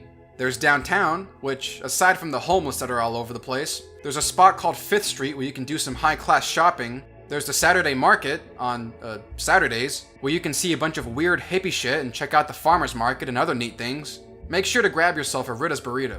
There's a couple of shops around the Saturday Market area, like the previously mentioned Voodoo Donuts that you can check out. It's interesting, but I'd say that most people from Eugene don't really think it's all that special. It's just a donut shop. but you can grab yourself the acclaimed Cock and Balls donut while you stop by.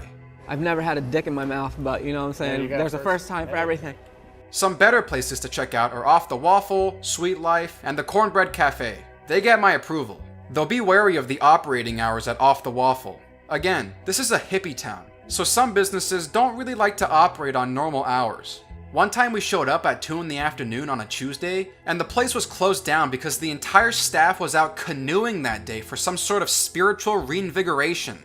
What the hell? One time we were driving on the highway, and someone was trailing their funeral casket behind them. You never know what you'll find in Eugene, Oregon. And hey, you might even find Sasquatch.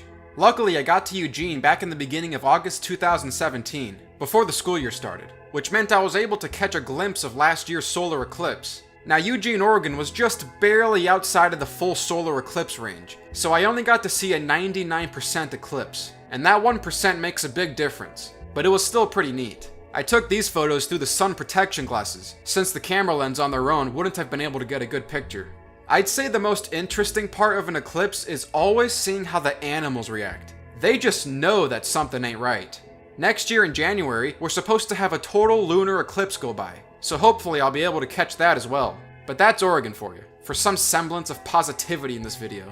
Heading back to the university though, for the last time, finally, after the worst year of my life, we had made it to move-out week. We're going home. But even throughout move-out week, the dorm people were still just leaving their trash all over the place. Yeah, let me just leave my toothbrush package trash on the counter here, along with the paper towels. Yeah, I'll just leave my tongue scraper and other oral products here. Let the janitors take care of it. You might think someone just left this here because they were going to come back for it, but they didn't. It was just sitting here for over 24 hours on move-out week. The janitors took it away.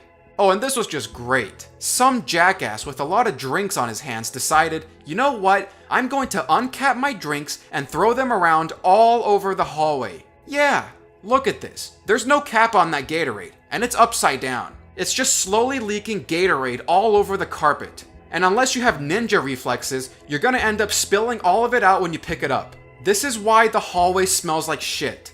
Yeah, let me just leave my 2 drinks here, pouring out all over the hallway. Yeah, fuck these people. Complete jackasses. And I have reason to suspect that this might have been the doing of my roommate, since he would always stock up on Gatorade and other soft drinks throughout the school year. And he did have a full bag of drinks similar to what was left in the hallway the day he moved out. Dirtbags. Everywhere. I talked earlier about all the crap people bring with them to college, and that really comes to light during move-out week, when you see the piles and piles of trash buildup. All this shit. They had to bring out a bunch of extra trash sorters to filter out all the stuff being thrown away, mainly because hardly anyone even bothers to sort out their trash between things that get recycled or go into the regular trash, and people keep putting things where they don't belong. Oh, but this next part was both one of the most funny and pathetic things I have ever seen. So apparently, this whole time, there was some kind of rabid anime hentai weeb living in the dorms with us. Because I walk into the bathroom one day during move-out week, and find that someone left this on the counter. Yeah, a hentai toy. Some sick bastard in the dorms here bought himself a hentai toy, and decided he was going to leave the box in the bathroom here. Oh, he took the toy alright. You can't forget the toy. But the box? Yeah, I'll just leave it here for the rest of the dorm people. Have fun with your Ayaka Futaba, you goddamn weeb. Hontoni kawaii ne! Disgusting. Even more absurd was that right around this corner here in the trash section was a mountain of anime toys. Look at this shit. Some fucking weeb was keeping all this shit in his room the entire time. I don't even know how they had the room to keep all this with them. These rooms aren't that big. This is way too much. And I swear it must be the same person who owned the hentai toy. It must be. Just a mountain of this shit. Who buys this garbage? Matsura Kanan? Sugoi ne! Sonoda Umi? Hey! Kawaii! Kawaii! Kawaii! Kawaii! Unbelievable. This hentai anime culture is another thing that's got to stop. It's turning people into disgusting weebs. Weebs! Come on. Oh, come on. Oh, come. Oh. Oh, come on. You know, there's a group of men in Japan who are so embarrassed with themselves that they stay locked up in their rooms for years at a time and just spend their days reading manga and watching anime. This group of people are called hikikomori. They're essentially a bunch of reclusive men who have completely given up on themselves and the rest of society and stay locked up in their rooms for years at a time, only coming out at night if they have to.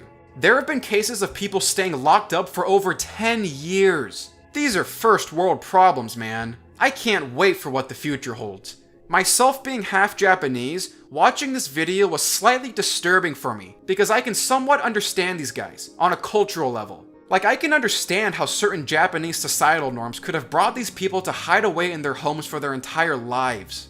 I was born in Japan and lived there for probably about 3 or 4 years in total when I was around the ages of 2 to 5. So I actually went to a Japanese Shinto Buddhist school for a little while when I was younger, and I was ensconced in the culture enough for it to have an impact on me. Japanese was actually my first language. And fun fact, I wasn't able to speak to my white male colonialist patriarch American father until I was about 5 years old. I remember when I was younger just looking up at him in frustration because I didn't know the English to speak to him with. Only Japanese. And I don't know how much of it I can attribute to the Japanese culture or to my own familial upbringing, but there may be a reason as to why I can't stand dorm people and the obnoxious screaming and hyper-emotional dirtbag culture that pervades both younger and pop cultural society. And that might have to do with this notion in Japan of, hey, stop bothering people, don't make a scene, shut up, be considerate of other people, no one cares about your opinion. But unlike most hafus, I really don't like the anime scene all that much. I've never really been a fan of the art style and the weird childlike voice acting and hyper-emotional speech patterns that anime is riddled with. It's all weird and is not reflective of actual human behavior. Look at this. What's this? What's that hand behind the head gesture? That's what anime characters do. They do that all the time. Yeah, I'm not a fan. But remember, you can still like it even though I'm trashing on it. Oh, but don't be an anime otaku. That's looked down upon in Japan. It's not something to be proud of. So, yeah, we had a weird hentai anime weeb living in the dorms this whole time. We've got to stop the hentai infestation. It's disgusting, but it's also funny. I'm gonna shoot you right in your fucking hentai. But aside from all that, in the last 3 days of move-out week, I was finally able to achieve a minimal amount of peace and quiet. Minimal. Oh, and you're supposed to clean your room before you leave and make it look somewhat presentable and vacuum the floor and all that. Well, my roommate also failed to do that, so I vacuumed his shit once he left. Fuck you, roommate. Overall, this experience was pretty terrible. It started out in the middle, but it got a lot worse as the year went by. I guess the only good thing about this past year was the creation of the channel back in October. That's about it, really. There's been permanent damage to my soul. Irreversible damage. I'm all sorts of fucked up now! So I emptied up my room, packed it all up, and I'm not looking back. I wasn't traumatized or anything. I'm just extremely, extremely disappointed. And probably depressed. I was just glad to get the hell out of there. But I'm home now, for a little while longer. I know some of you might already be in college right now, so the timing of this video is kind of off. I originally planned on releasing this in July, but you don't just pump out 2.5 hour long videos overnight. I guess if you start in the last week of September like me, this video is still on time. Sort of. But I'll be heading back soon to start sophomore year, or technically, credit-wise, because of all my high school credits, I've been a sophomore since the beginning of spring term, but I can't say I'm all that excited. I honestly don't foresee myself graduating from this institution, and I don't think any other institution is really going to be all that much better. I'm already looking at just enlisting. If I'm going to spend my time being miserable, then I may as well sign up and embrace the suck. I need something to do. Now, some of you who are a few years younger might be wondering, should I go to college? And honestly, unless you're going to be an engineer, doctor, lawyer, accountant, or something that actually needs a degree, it might not be worth it. If I didn't go to college, then I would have just straight up enlisted in the Navy, and it's looking very likely that that's going to be my future course of action. Don't be surprised if you see a video from me in the future saying, I joined the Navy! But understand that you do not need a college education in order to be successful in life. And there are more than enough examples throughout history to show that. John D. Rockefeller studied bookkeeping for 10 weeks at a commercial college. Billionaire. Henry Ford dropped out of high school and just started working as a mechanic. Billionaire. Your GPA does not define you or the success you will have in life. It's your own level of commitment and willpower. You know what I did with my summa cum laude medal from high school? Here's what I did. I kept the video from a few years ago.